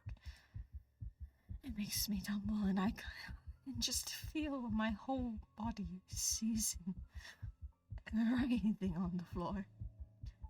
Everything and nothing hurts. It feels like I'm on the verge of death. And if I'm not dying, I nearly wish I actually am. Why are you? Seeing Luke, something snaps back. I'm able to take a gasp of air on my own with all elation for the first time. It feels like centuries. I would have rejoiced and cried for his name, but the pain still did not wreck my body. Instead, all I can do is stare listlessly as he comes to my side and lifts me up, cradling me in his arms. He tries to get me to my feet, perhaps take me out of here. But all he's able to do is get me to sit, make sure I'm not thrashing on the floor. I can still feel my muscles spasm, limbs jerking like puppets on a string. Luke holds me tight and keeps me still, so that I do not hurt myself anymore.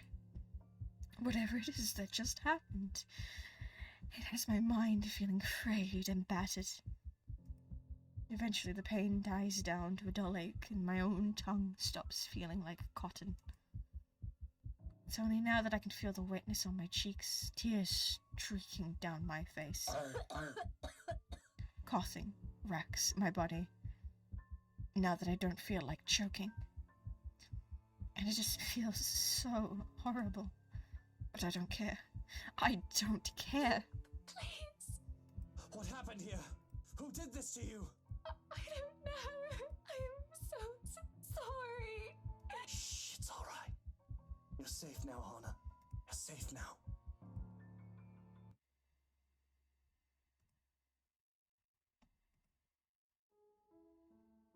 Well, that is... Gotta do the thing. Hold on, I gotta do the thing.